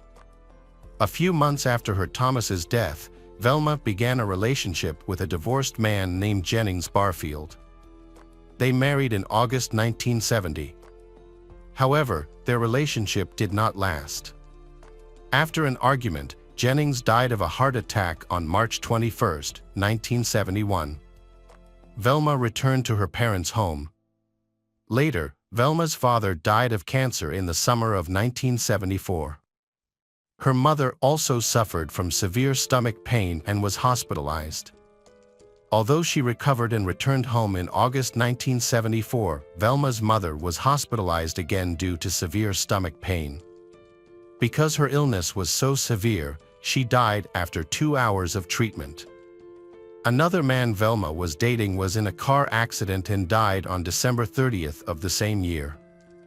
Velma's financial difficulties and addiction led to another bad decision. She started forging checks to meet her growing needs. But deception came at a cost, and those around her began to lose faith in Velma. In 1975, Velma was convicted of 7 counts of writing bad checks and sentenced to 6 months in prison. However, she was released after serving 3 months. After her release in 1976, Velma took a job caring for the elderly. She initially worked for 94-year-old Montgomery Edwards and his 84-year-old wife in Lumberton, North Carolina. Montgomery fell ill and died on January 29, 1977. A few weeks later, in February, Montgomery's wife Dolly developed symptoms of the same stomach illness as Velma's mother and died on March 1. Velma then cared for Record Lee, 76, who had lost a leg. On June 4, 1977, Record Lee's husband, John Henry, began experiencing severe pain and cramps in his abdomen. Doctors attributed his condition to a severe stomach virus. However, he died later that month. Velma then moved in with her new boyfriend, Roland Stewart. While attending a Pentecostal revival meeting in Cumberland County, Roland Stewart suddenly complained of severe abdominal pain. He was rushed to the hospital but could not be saved, dying a few days later. Roland Stewart's relatives were suspicious of his mysterious death. They reported to the police to find out the reason for Roland Stewart's death. An autopsy was ordered. An investigation into Roland Stewart's death was opened. Before the autopsy results were released, Lumberton police received an anonymous phone call, reportedly from Velma's sister, who said that Velma had poisoned Roland Stewart and others. As a result, Velma was arrested for the murder of Roland Stewart. During the interrogation, Velma confessed to poisoning Montgomery and Dolly Edwards, John Henry, her mother Lillian, and her boyfriend Roland Stewart. Velma confessed that she had forged checks to her boyfriend Roland Stewart's account and that he had found out about it, so Velma had mixed rat poison into his beer and tea, and in previous victims Velma had given weed killers containing paraquat and barbiturates. Velma had secretly put these substances into her victims' food or drinks, leading to their deaths. At trial, Velma's defense attorney argued that she was insane, but this was not accepted. Velma appeared cold and emotionless, laughing at the prosecutor and even applauding after his closing speech. The defense attorney attempted to explain that Velma was not a monster but a soul trapped by addiction, and that the difficult circumstances she had experienced since childhood had caused Velma's actions to be beyond her control. The attorney emphasized Velma's mental health struggles as a mitigating factor in Velma's crimes. December 12, 1978. The jury considered the circumstances and decided to sentence Velma to death for murder and causing harm to the victim's family. The verdict was an acknowledgement of the victim's family's irreplaceable loss. A unit for female death row inmates was later established at the North Carolina Correctional Institution for Women. While on death row, Velma quit smoking and expressed remorse. At night, the faces of her victims haunted her dreams, and Velma silently contemplated the crimes she had committed. Velma's appeal was filed with the North Carolina Supreme Court on October 30, 1984. The appeal claimed that she was incompetent at her original trial due to her struggles with drug addiction. However, the court denied her appeal. The day before her execution, Velma instructed her attorney, Jimmy, to withdraw all remaining appeals. She expressed her desire to die with dignity, as allowed by the state of North Carolina. In her final hours, Velma reflected on her life and prayed, finding solace in her faith as she prepared for death. Pastor Billy Graham offered her words of comfort over the phone, saying, "Velma, in a way I envy you because you're going to get to heaven before I do." Velma was executed on November 2, 1984, at the Central Penitentiary in Raleigh. Before her execution, she expressed remorse for the pain she had caused, stating that she was deeply sorry for the pain she had caused and that many families had suffered greatly. She also expressed her gratitude to those who had supported her over the past 6 years, saying that she appreciated the unwavering support of her family, her attorneys, and the kindness of the prison staff, and that she was grateful for their compassion and understanding during this difficult time. For her final meal, Velma chose a simple snack of cheese doodles and a Coca-Cola. She spent her last hours with family members and friends who visited her before her execution. Despite the circumstances, Velma remained calm and at peace. Velma was led to her execution wearing pink pajamas and medical devices attached to her chest, including a stethoscope and heart monitor. She was secured to a gurney with straps at her body and legs, and then wheeled to the execution chamber just before 2 a.m. outside the prison. 2 opposing groups of protesters had gathered. Pro-death penalty supporters were present, and anti-death penalty advocates, who criticized Governor Hunt for not showing compassion and claimed the woman could still contribute positively to society from behind bars. As the execution approached, other inmates demonstrated their anxiety by banging on the windows of their cells in unison. A group of about 80 people who supported capital punishment showed their approval through cheers and applause. 3 volunteers carried out the execution, with a dummy intravenous line ensuring that none knew for certain which of them had administered the fatal dose. Velma's execution took place at 2:15 a.m., just 15 minutes after being given the lethal injection of proton bromide. Those present at the execution reported that she passed away without any apparent suffering. Around 300 death penalty opponents stood nearby in silence, holding candles that they extinguished as the moment of her death approached. After the execution, Velma's body was taken by ambulance to a medical school for use in her previously expressed wish to donate her organs for transplantation. Her burial followed at a small North Carolina cemetery close to the gravesite of her first husband, Thomas Burke. She was 52 years old at the time of her death.